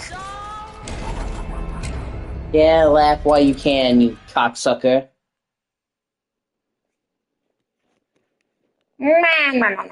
See? You'll never take me alive, Topper. You see? Batman.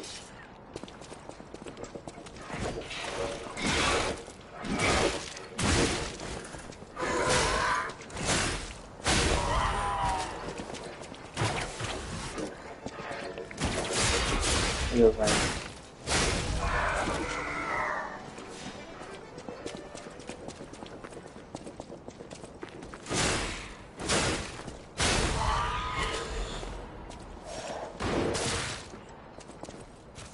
Until I get up there.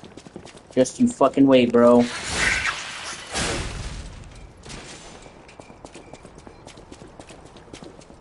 Penetration!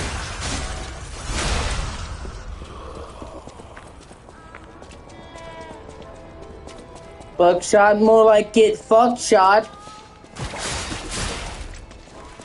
I never see you.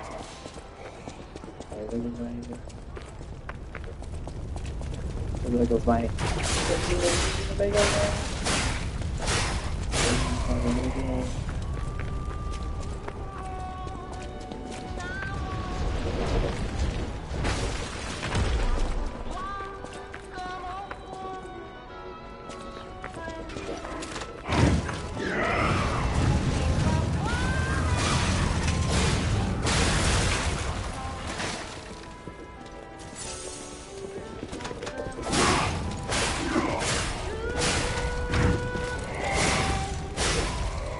Fuck you,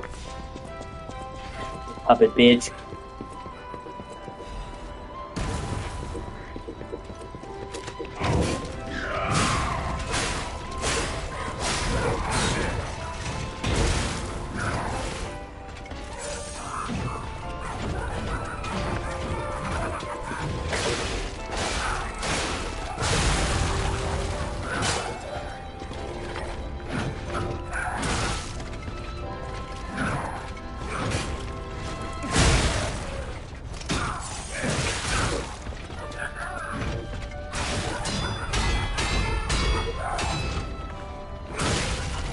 Shit! What a cunt. Yeah, pop off, you fucker.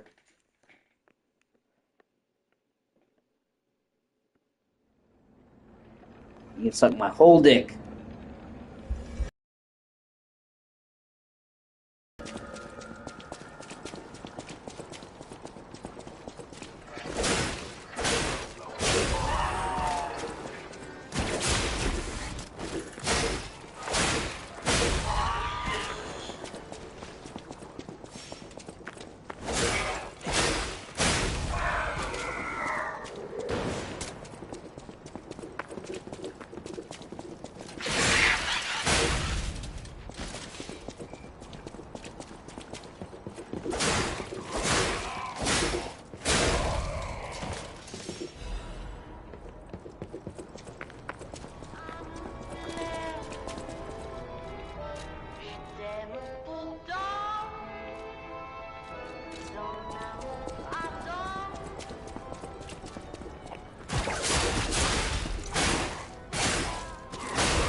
Fucker.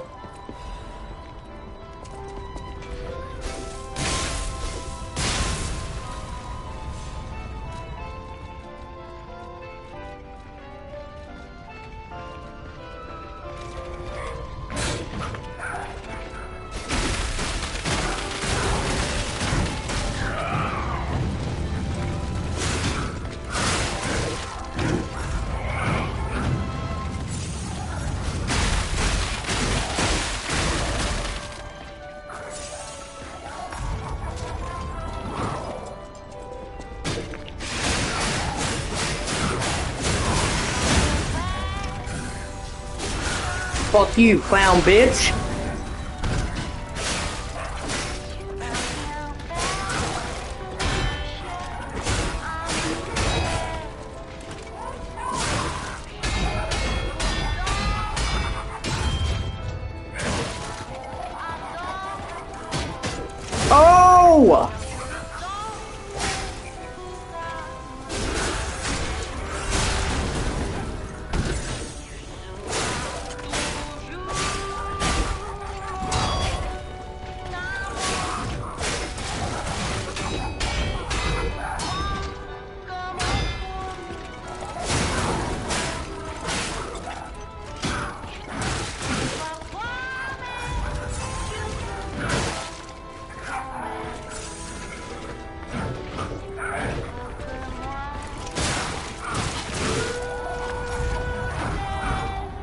God, I hate this guy.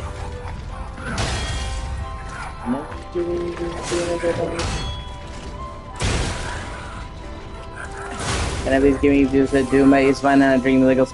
Mike, can I please give me do the bagels? Can I please give me do them? Fuck off. Hey, like me now, bitch. Put that in your pipe and smoke it.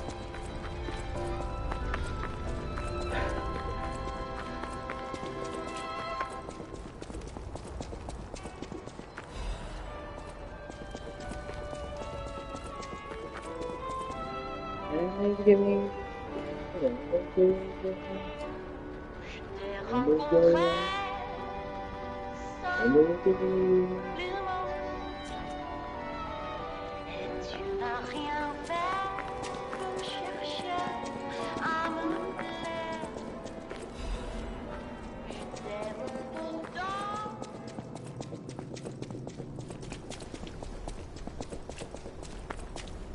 Opera House.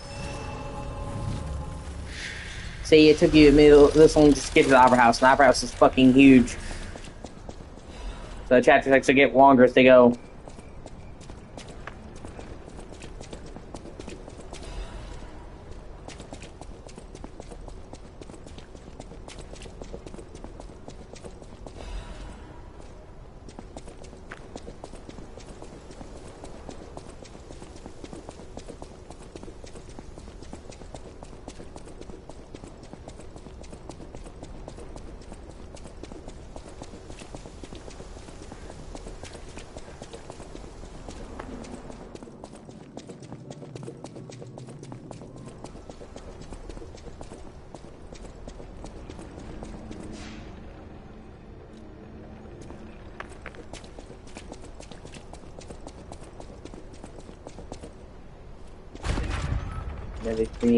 That's the thing.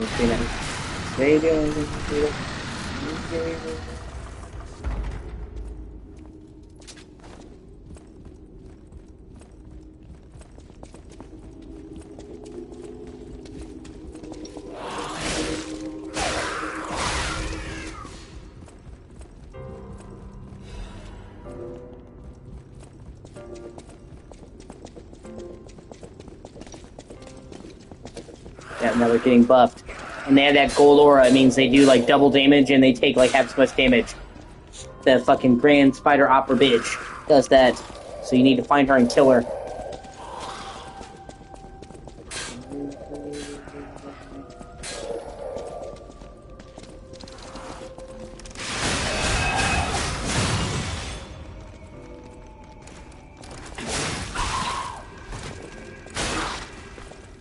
And everybody's doing Disruption also instantly kills you, by the way. So you literally can't let that fill up.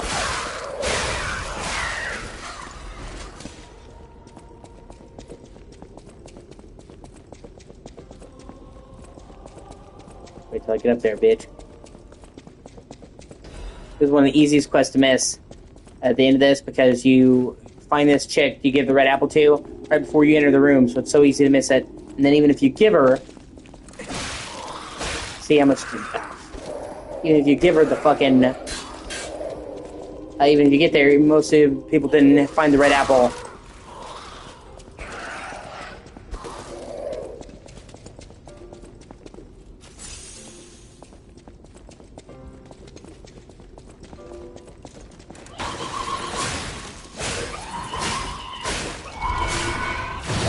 God. Fuck, that was close. Shit. Little singing bitch, man. Oh, there's another one nearby, so they were still under the effects of it. Or did it take a little while to wear off? Who knows? Could be either or, honestly.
It's also where you have to come when you get the third Trinity key, I believe.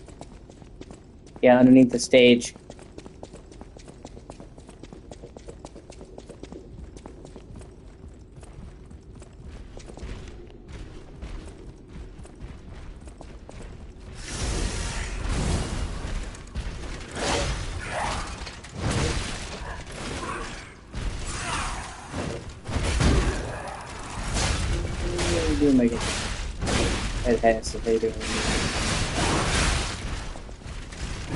I think this guy is, I'm pretty sure he's a one-time spawn.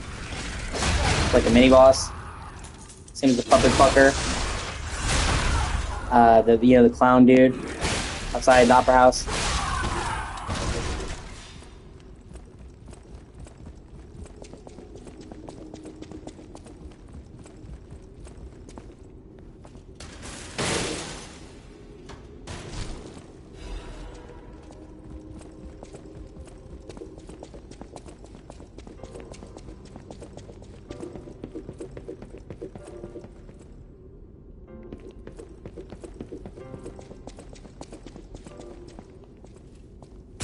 Okay, wrong side.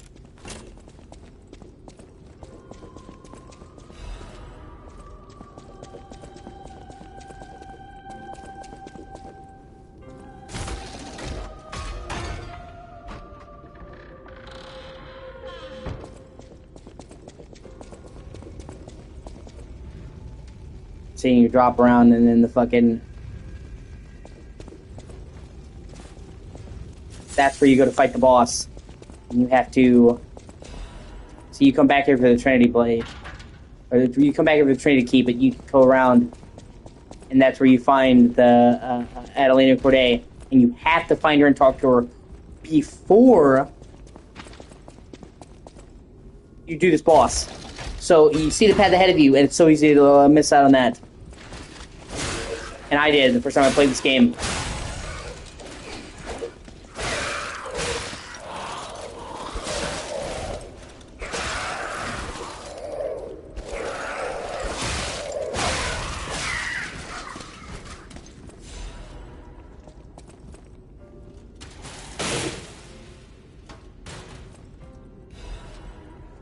Ah, sweet. Janella.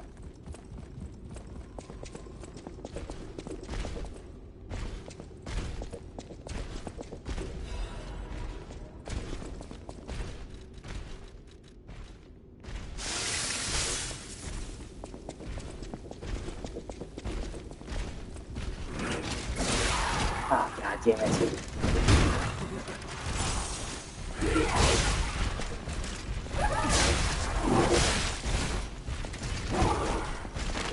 Not even fair, man.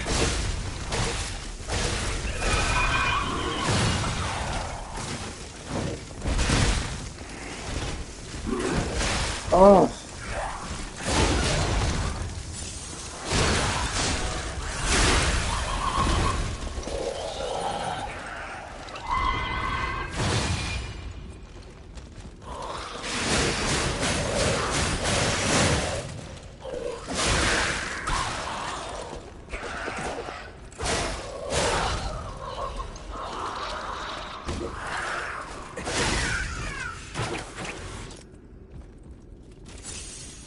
I actually thought that would be the enemy. I thought when she came by, I was fighting the fucking kelp dude. And that was it. I'm surprised I actually managed to find my way out of that corner.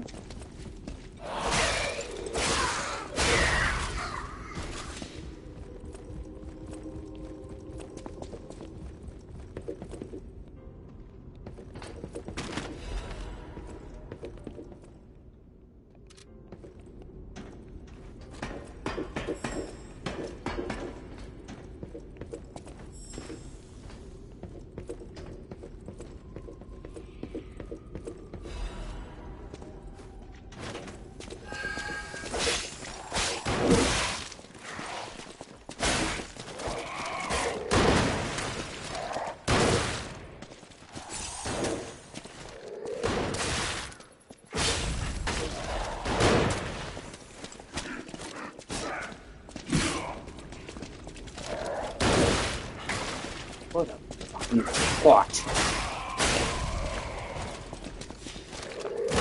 Ah! Shit! Fucking there! Fuck! What a fucking chode. And I survived that. I survived the whole opera gangbang. Just be taken down by a fucking rifle, man. Give me a fucking break.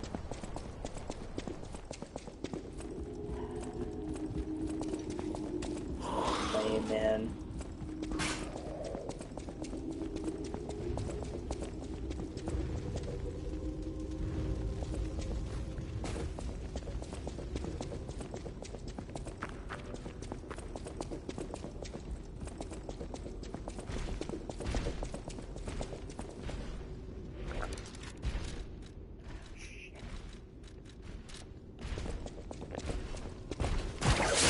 I was trying to aggro him. I didn't get that gaming again. Thought he was one time spawn, I guess I was wrong.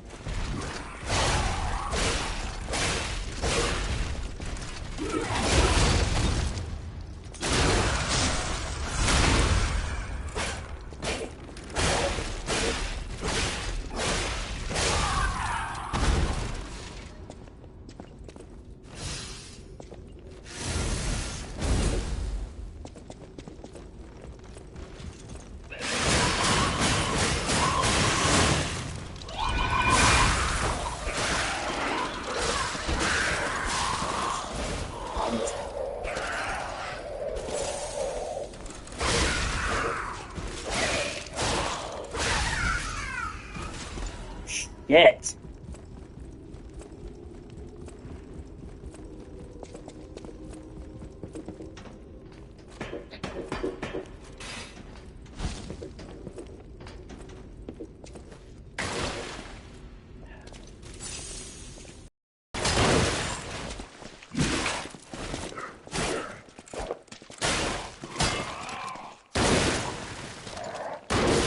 Are you fucking kidding me? Are you fucking... Alright. Alright, cocksucker.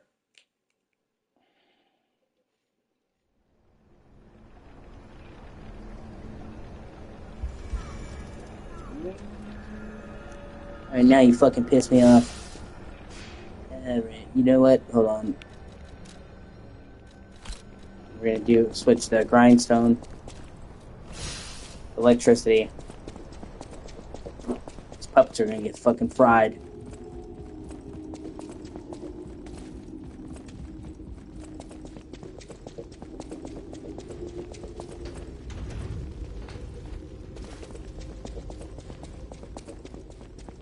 That's fucking bullshit. That's what that fucking is.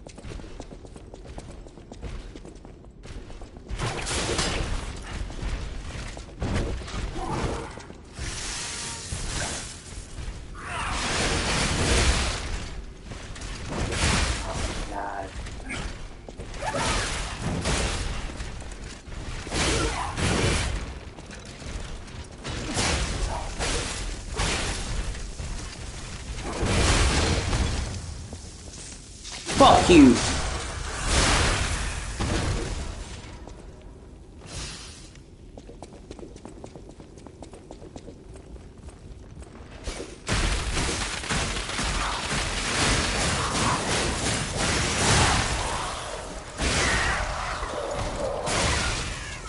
Yeah, that was actually fucking sick how I handled that, I have to admit. Took her down before she even had a chance to respond, and then did one attack, take out this one, then did a back attack, take out that one in one smooth fucking move.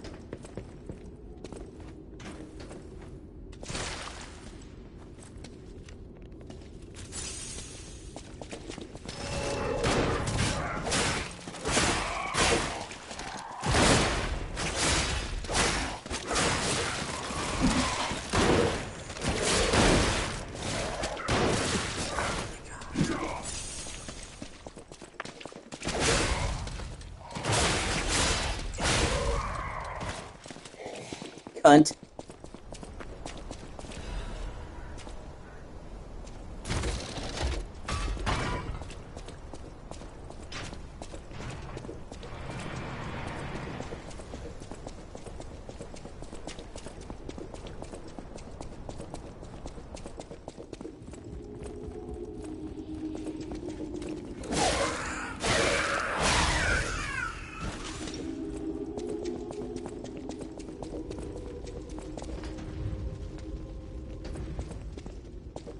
The chick's room. Did I miss it up on the top level?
Is it somewhere here?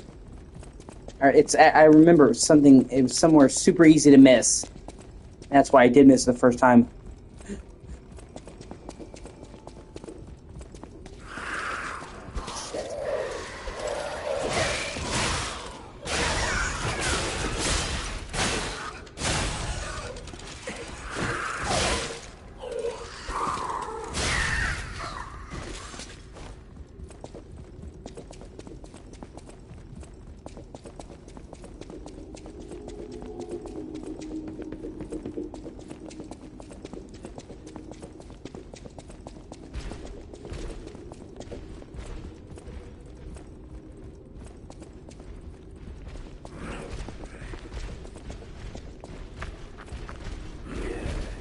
Oh shit.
Shit, I gotta plug in my phone. It's about to die.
Okay.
Here we go.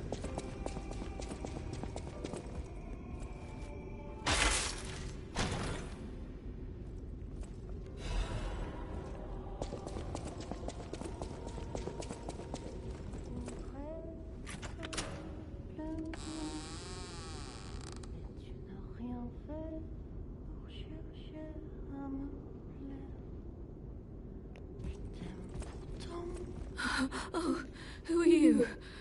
You're not a puppet. Are you here to listen to my music? I can't sing anymore.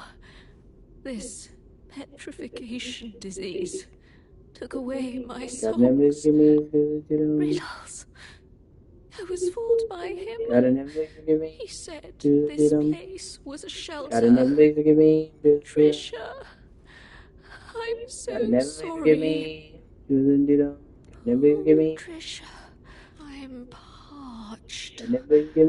Just a taste of fruit. Oh, thank you. Oh, this is the sweetest apple I've ever had. I can't stop death from taking me, but I have enough strength to confess my sins. Can you listen to my last confession? Then even if I have to break you, Adelina Corday must have it all. I know it's wrong, but still, I love you. I know it. And then you come back after her boss, and she's dead. She leaves one of the albums there, Fascination. Keep feeling fascination.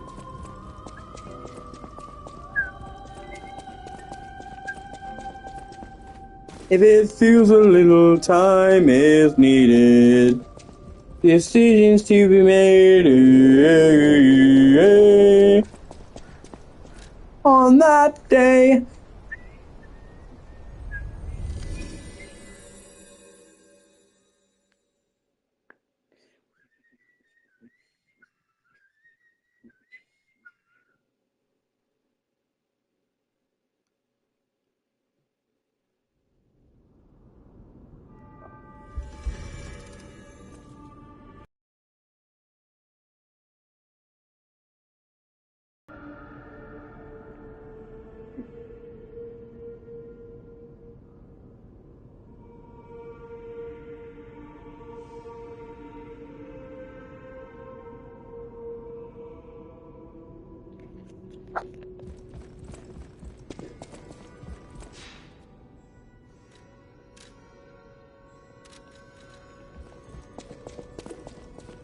At the house of Vanini.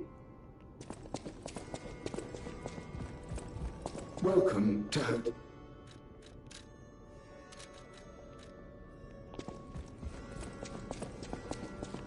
At the house of... Master Vanini carefully curated this collection box himself. With it, you have returned to us what was stolen. You have our gratitude. The House of Vanini always keeps a few special items in the private reserve, sir. Only for our more discerning patrons, of course. At the House of Vanini... And you get the Tyrant Murder's Dagger Blade, which is really good. The Caracus Butcher's Amulet.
I'll use my power.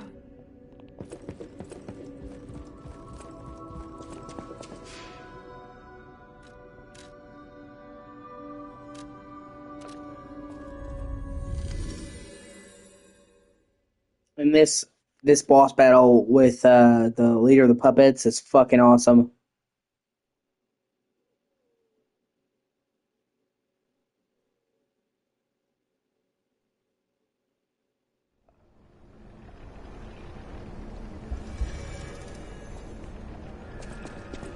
The best boss battles in the game, and the cutscene that introduces him is fucking amazing.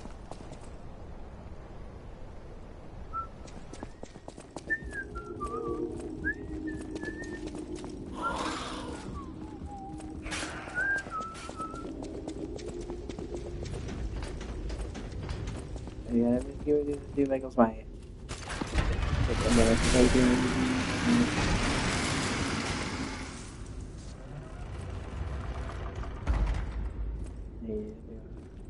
actually tries to tell you the whole thing right here. And many people have noticed that Pinocchio's a bad, or Geppetto's a bad guy. And this cutscene is when the game really starts to foreshadow that he's a bad dude.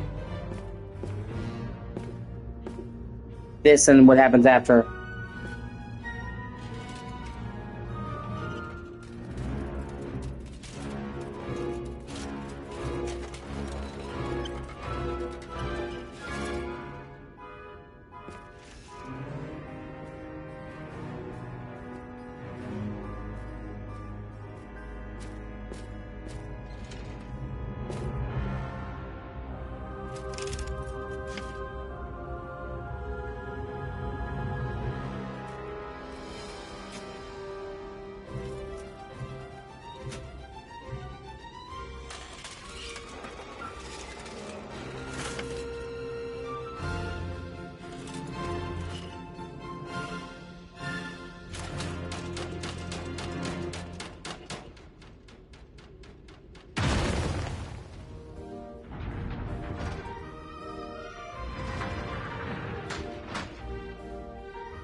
Ah.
I love this because he comes out of the box. And the second stage of this battle is so completely different. The real Pinocchio comes out, now you're fighting a humanoid figure. He looks eerily similar to Pinocchio, not that that's actually a mystery. And his weapon, oh my god. The weapon you get from him is one of the best in the fucking game. I love it so much. The puppet string, I think it's called. It's like a scythe that actually extends off a cord and spins around.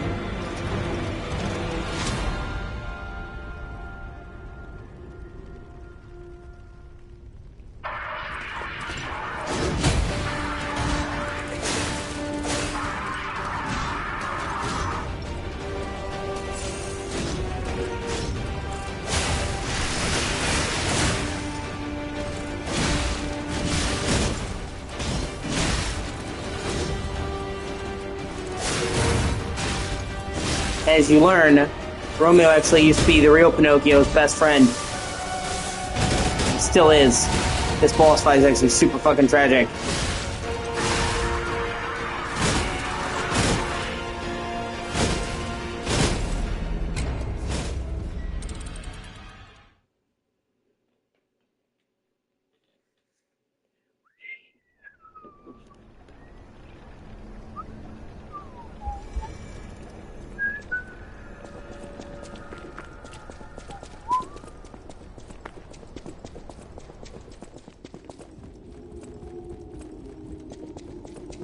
Adelina Corday must have it all.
Hey, can I please give me 2 minutes fucking S's? Can I please give me 2 minutes fucking S's? Can I please give me 2 minutes? Can I please give me 2 minutes fucking S's? Can I please do my fuck? No! See, O.C.G is such a whore. Can I please give me 2 minutes to deal with him? He goes.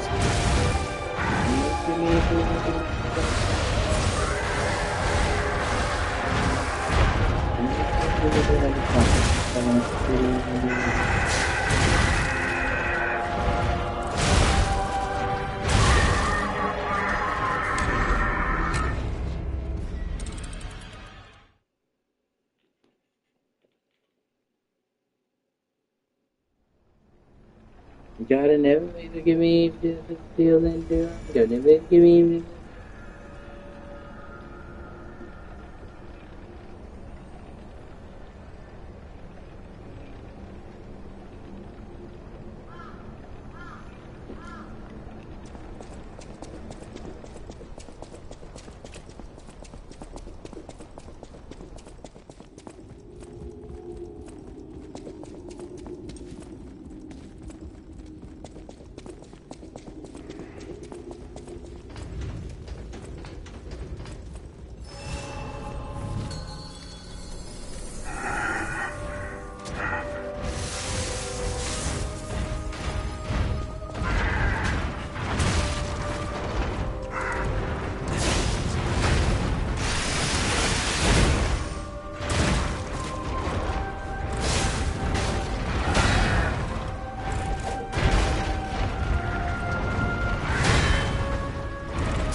Hey, look at my shit fucking new Omega. Can I give me new Omega?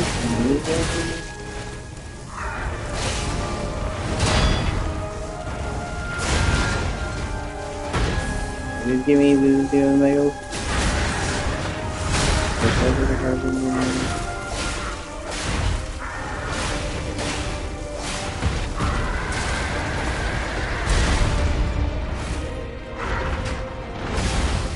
Can I please give me new Omega? Can I please give me?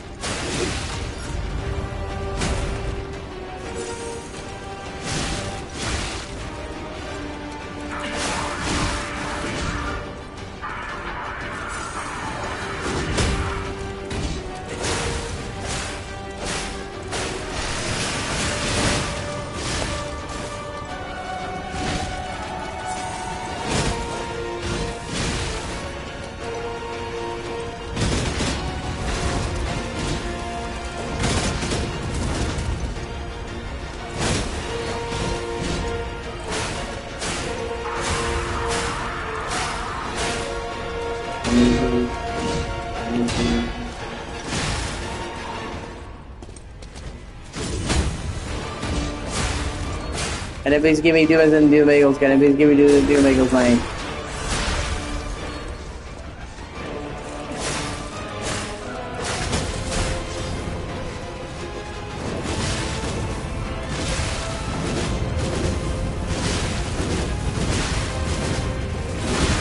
Shit!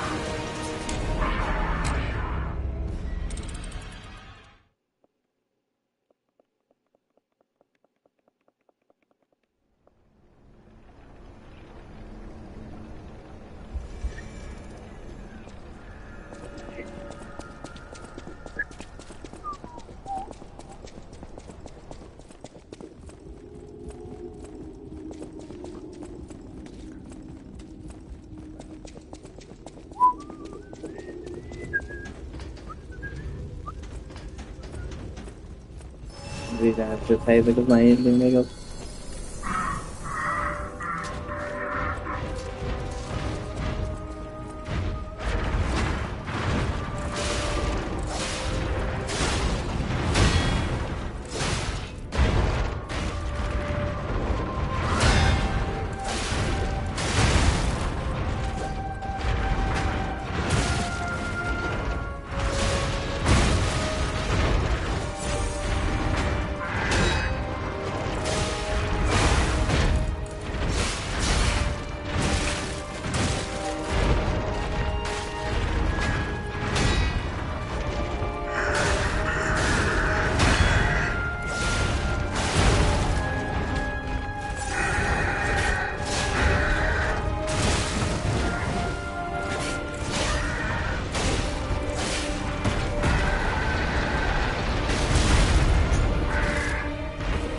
Enemies give me the new.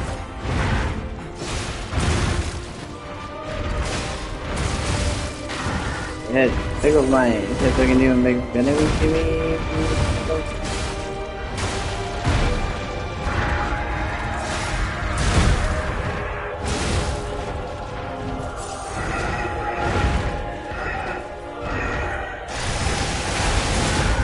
Enemies give me the new.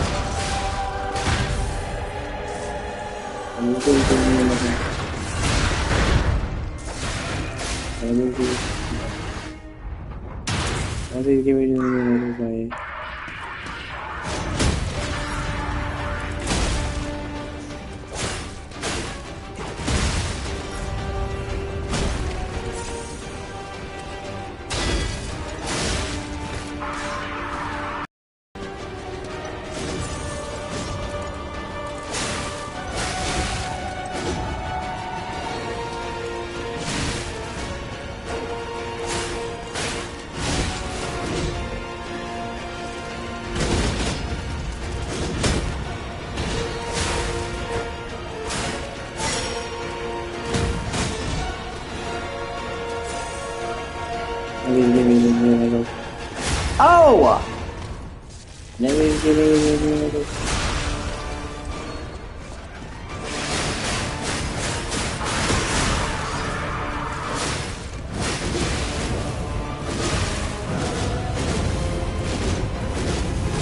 Oh my god. Oh my god!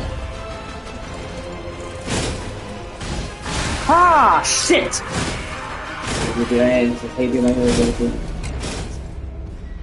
Fuck!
Oh, enemies give me. Fuck, no, not.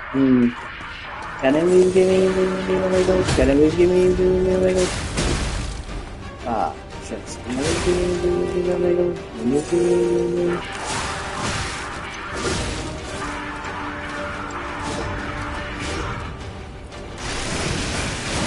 Wow, awesome, it didn't even hit.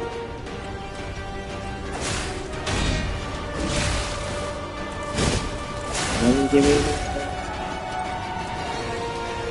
Yeah, this is one of the harder boss fights in the game, honestly. And then we give me the new Lego. And then we give me the new. And then we give me the new. Fuck, can you give me these new Legos? Can you give me these new Legos?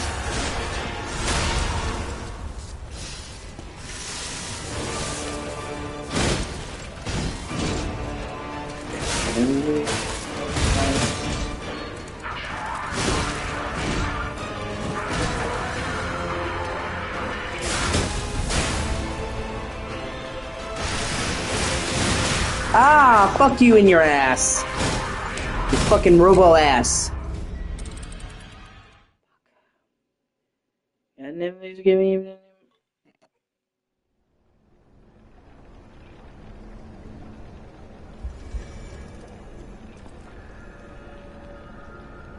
Ah. Shit.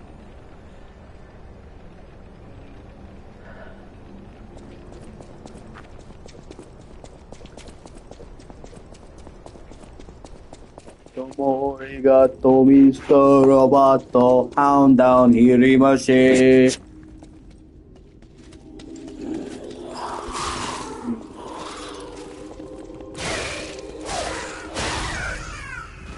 What a douche.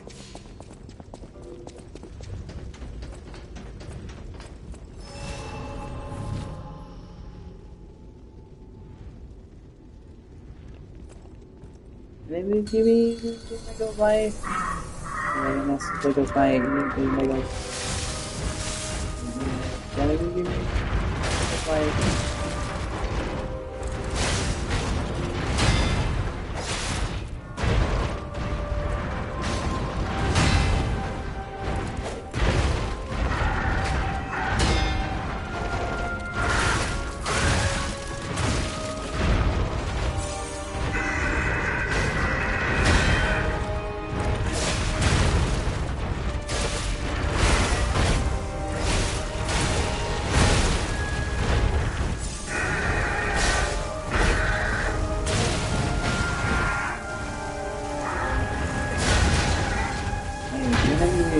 It's like a bunch of money, it's like a bunch of money.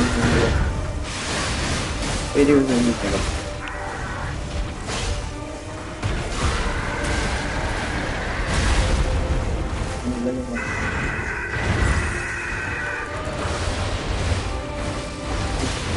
It's like a my I do nothing. If you do my sense of like an S, how you do my sense of like DS. Dude, fuck, can I please give me this like you make up my ships? Can I please have this? Fuck! Sorry, I'm having an O.C.G attack. Can I please give me the doom? Can I please give me the doom? Can I please give me the doom? Can I please give me the doom?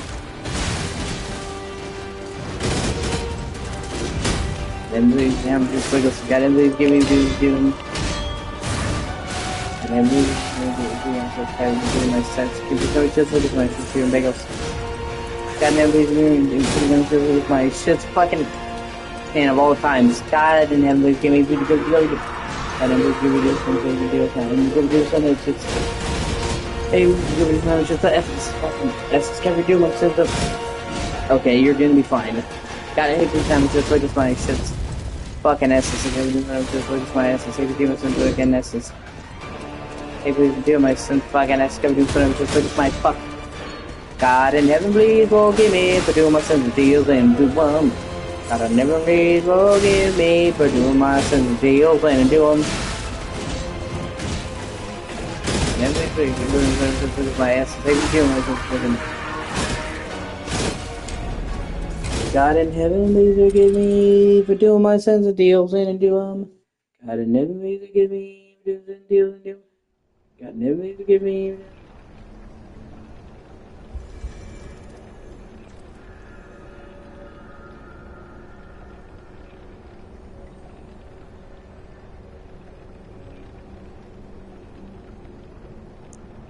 Sorry about that.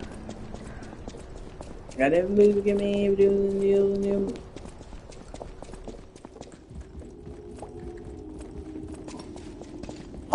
God never please forgive me for doing the deal. God never please forgive me for look at my shit so I can assist. How you doing, my fucking assist? God never please forgive me for doing the deal. God never please forgive me for doing the deal.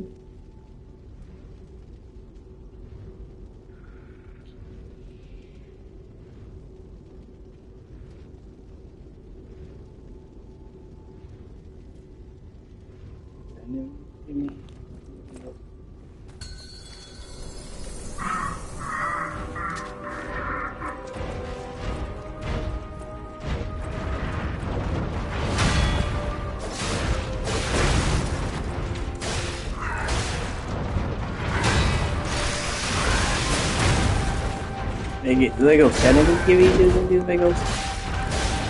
Can I just give me do Legos? Can I just give me do Legos?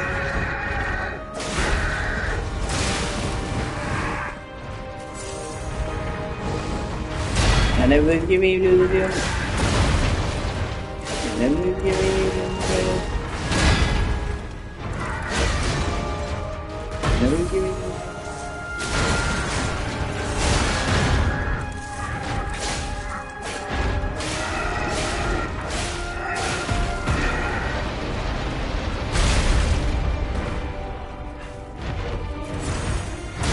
Can they really give me do Legos line just like an SSA for the play Legos?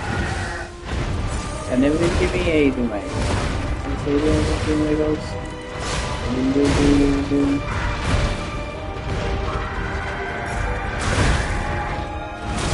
and they give me do Legos line. Second you doing my second SSA doing Legos line. Can he do my sits fucking Nesses? Can he please give me do my sits fucking Nesses? Can he please give me do Megos?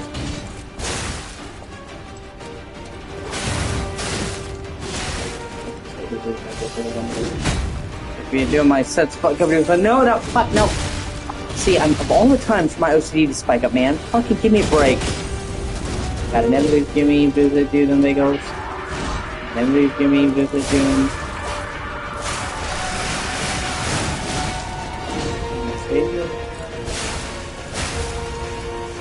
It's like a flying. Give me the Legos.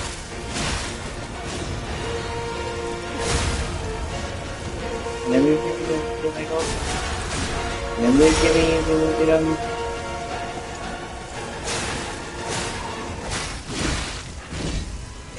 Never give me the Legos. Hey, look at my for a second. Big man, you make up. Do make up. Can they please give me do fuck? Can they please give me do them?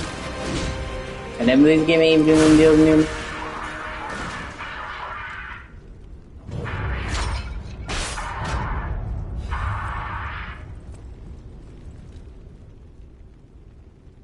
Incredible! You defeated the king! I gotta think the puppets will have changed too, right? There's only one way to find out.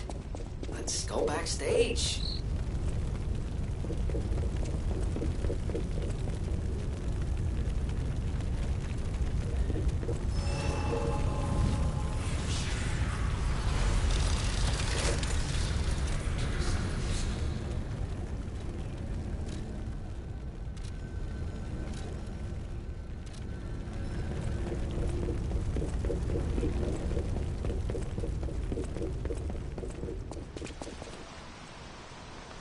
It is when you really start to see that Geppetto's probably not a good guy. I'm glad you're safe. I was so scared I would lose my precious son. It's risky for me just being out here. Fortunately, you didn't need my help. I'm so proud that I got to see my son defeat the king. Hopefully the lesser puppets will die down soon.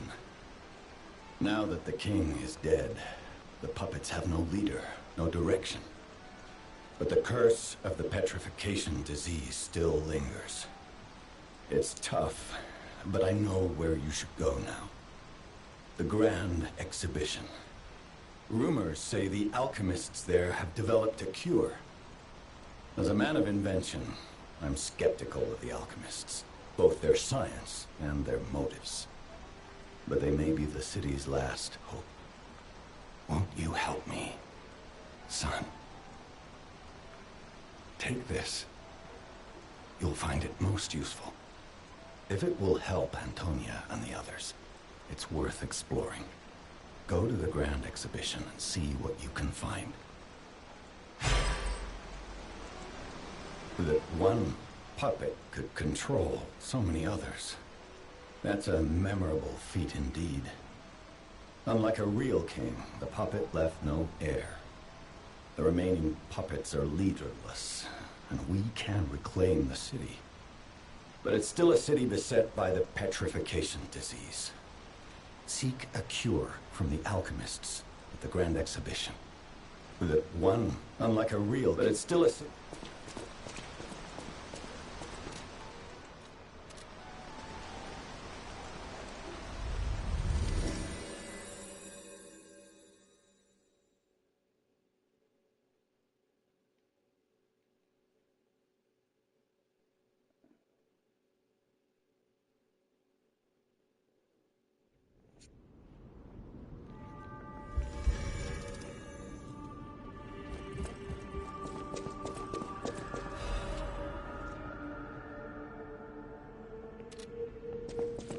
Antonia's condition is getting worse. I knew it would come to this. The petrification disease locks people inside a cage, inside their own bodies. We're all safe, thanks to her sacrifice. But I wish for a miracle to save everyone.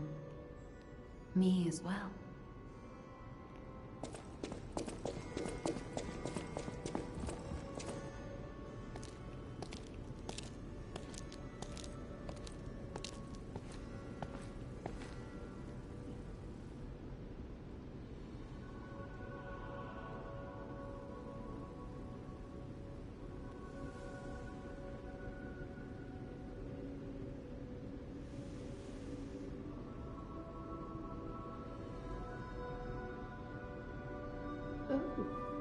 It's you.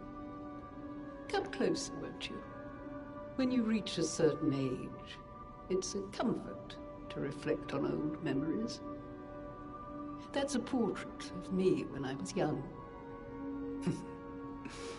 I was so feisty, so fearless back then. I loved the world, and the world loved me back. The passion of those days is long gone, but I still dream of those memories. I'm curious what your young eyes see. Is there any resemblance between me and that portrait? I still have... It seems Geppetto even taught you good manners. Yes, those beautiful memories are still vivid in my mind. Time and the memories that fill it are all we have. I hope you're making some good memories of your own. They may be a comfort to you someday.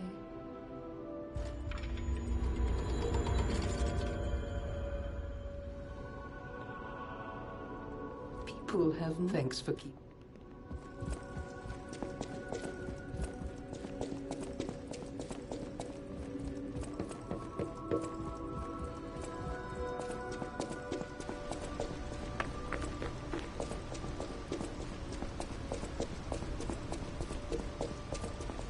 Welcome, good sir. At last, we speak frankly, instead of with professional reserve. I have something to confess. Something involving your unique perspective. I am a puppet whose ego has awoken. I don't know exactly why, and we need not dwell on the details. Instead, I wish to dwell on the welfare of Lady Antonia. I adore Lady Antonia. It is a presumptuous feeling for a puppet to have, to be sure. I have no intention of putting myself forward, of course. However, I cannot watch her die. It's too painful. Thus, I need your unique perspective. You exist somewhere between human and puppet. Can a puppet and a human fall in love?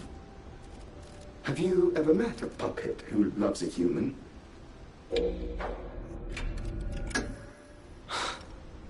It exists indeed.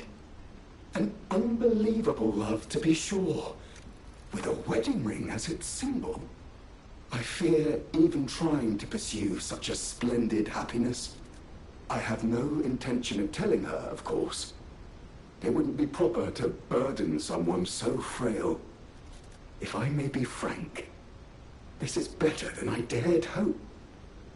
Even if you are telling me a sweet lie, I shall savor it. Thank you. It was wise to confide in you. Thank you for granting me that wisdom. No matter what fate brings us, I will be at Lady Antonia's side. Serving her is my duty, the very reason I was created. Welcome to Hotel...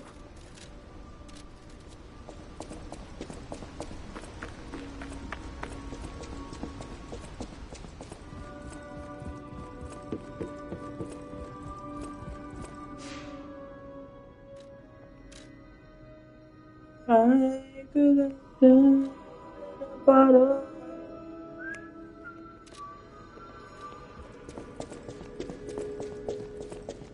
Ah, I heard you defeated the King of Puppets. Amazing. Ah, the puppets appear lost without their leader. They have no purpose, no focus. To think one can have so much control through ergo waves. If we don't determine who or what is causing it, this could all happen again tomorrow. I fear I must call upon you again, my friend. Please gather records of the puppets' ergo waves while you're defeating them.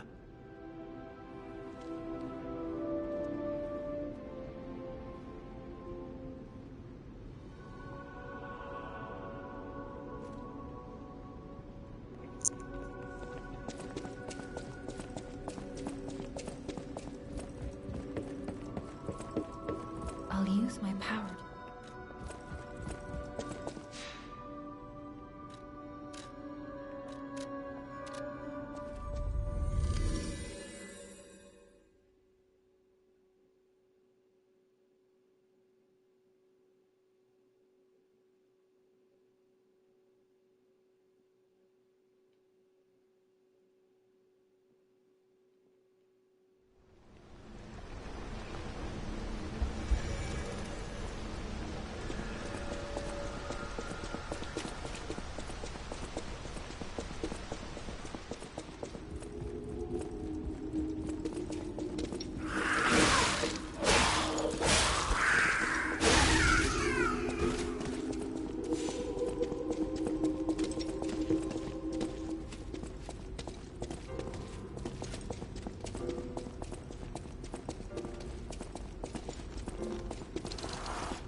A great weapon calls...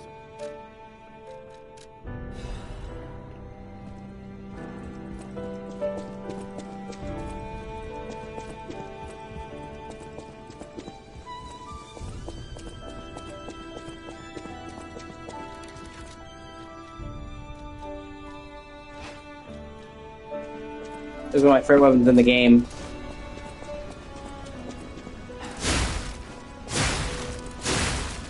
Here these simple attacks, which are cool. Then the long attacks. Spin out the fucking scythe head on a cord. And better yet, Holy Bud makes you do a fucking 360 whirl attack.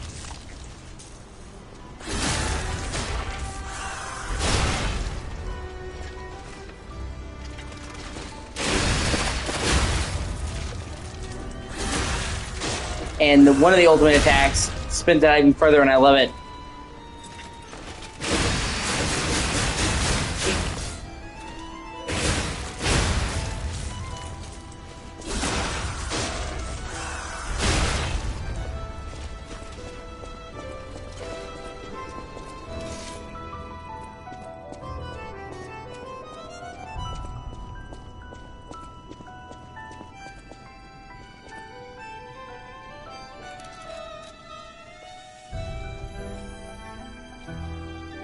I forgot I got his outfit.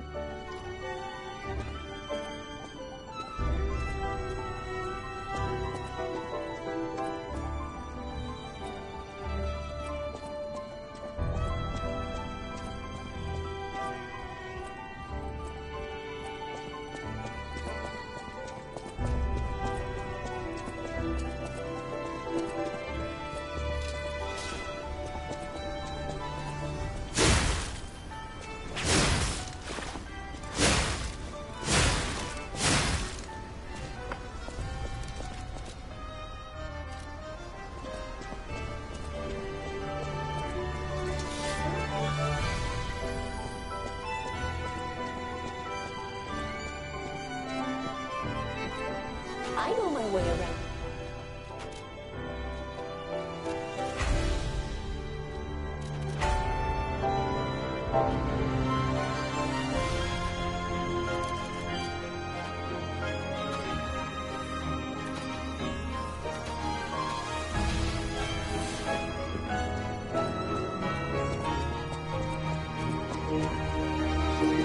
No matter what fate brings, certainly welcome.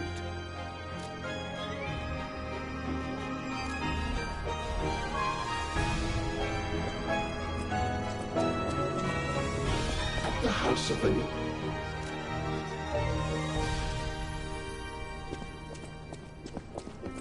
I know my way around.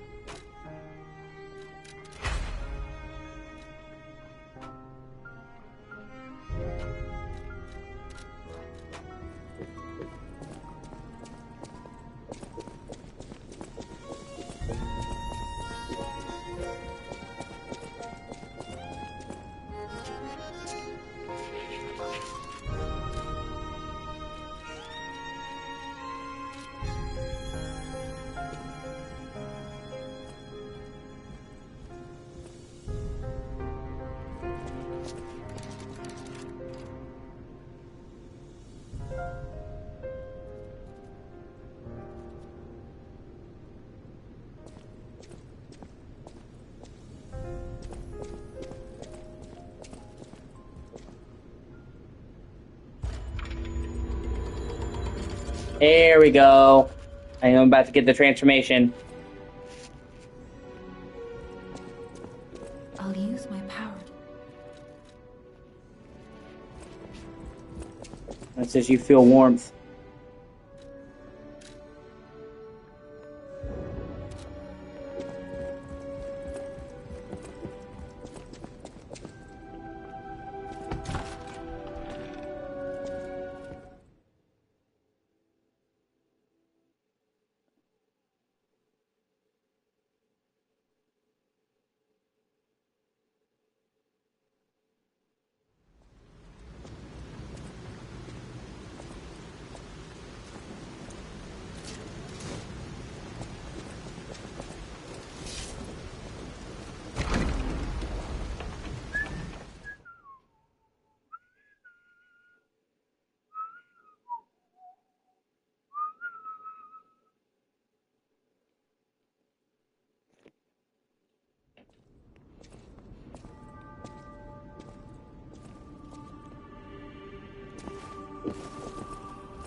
was so worried when you marched off to fight the king. But this... it's a necklace from the Mona Charity House. They took care of orphans and impoverished children from across Croft. Many of those children grew up at the Rose Estate and became alchemists, technicians, and stalkers. I hope the king didn't harm any of them. Or don't tell me. The king's ergo is actually... Are you okay? You look ill, ever since I mentioned the necklace. My heavens, you look...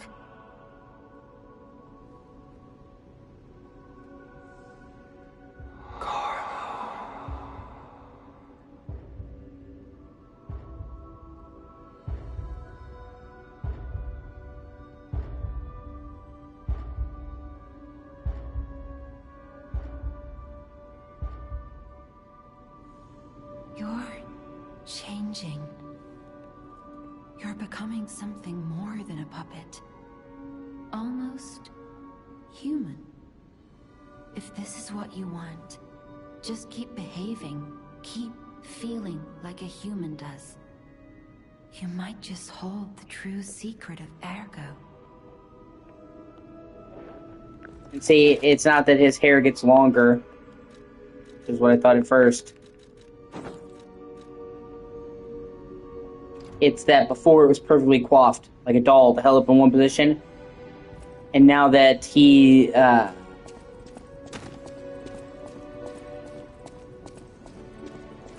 now that he's more human, his hair is not seemingly frozen in time.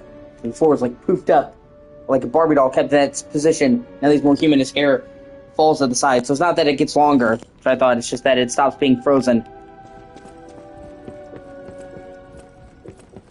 And another hint, the thing that's bad is seeing the way Geppetto responds to his more humanity. You'd think he'd be happy, but he's not.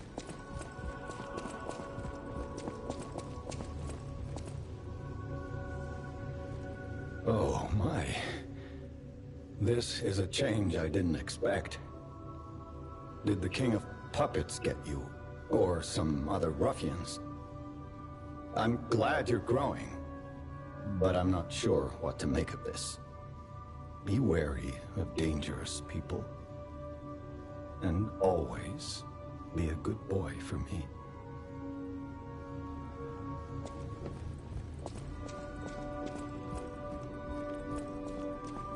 I can't predict how you will change. How to proceed.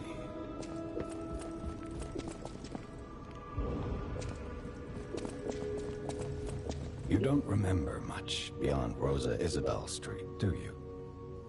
Ask me about areas you want to know about. Got an ability to give me, do-dum. Got an ability to give me, do-dum. Fuck.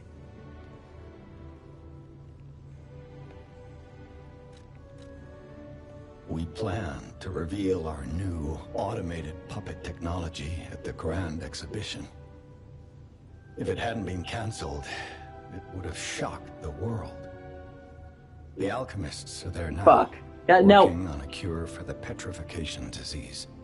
Got an heaven laser give me for doing since the deals and do them. In my experience, got an heaven laser give me for doing some deals and do them. Remember. Got an heaven laser give me for doing them.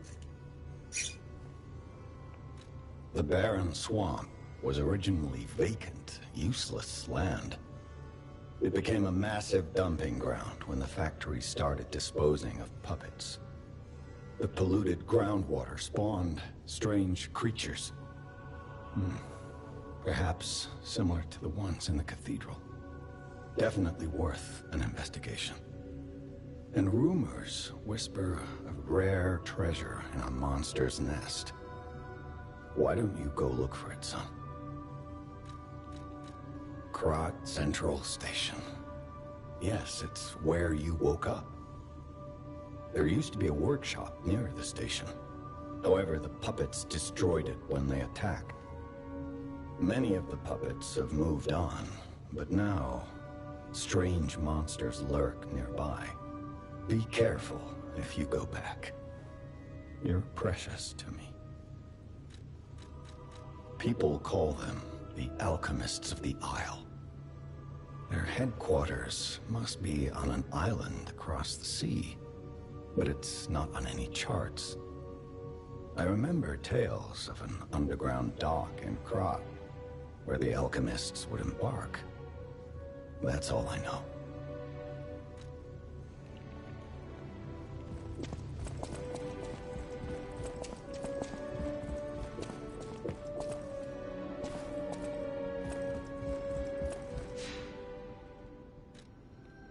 Alright, I'm gonna end this part here, take a break. It's been 8. I'll be back in a moment. Thank you for watching.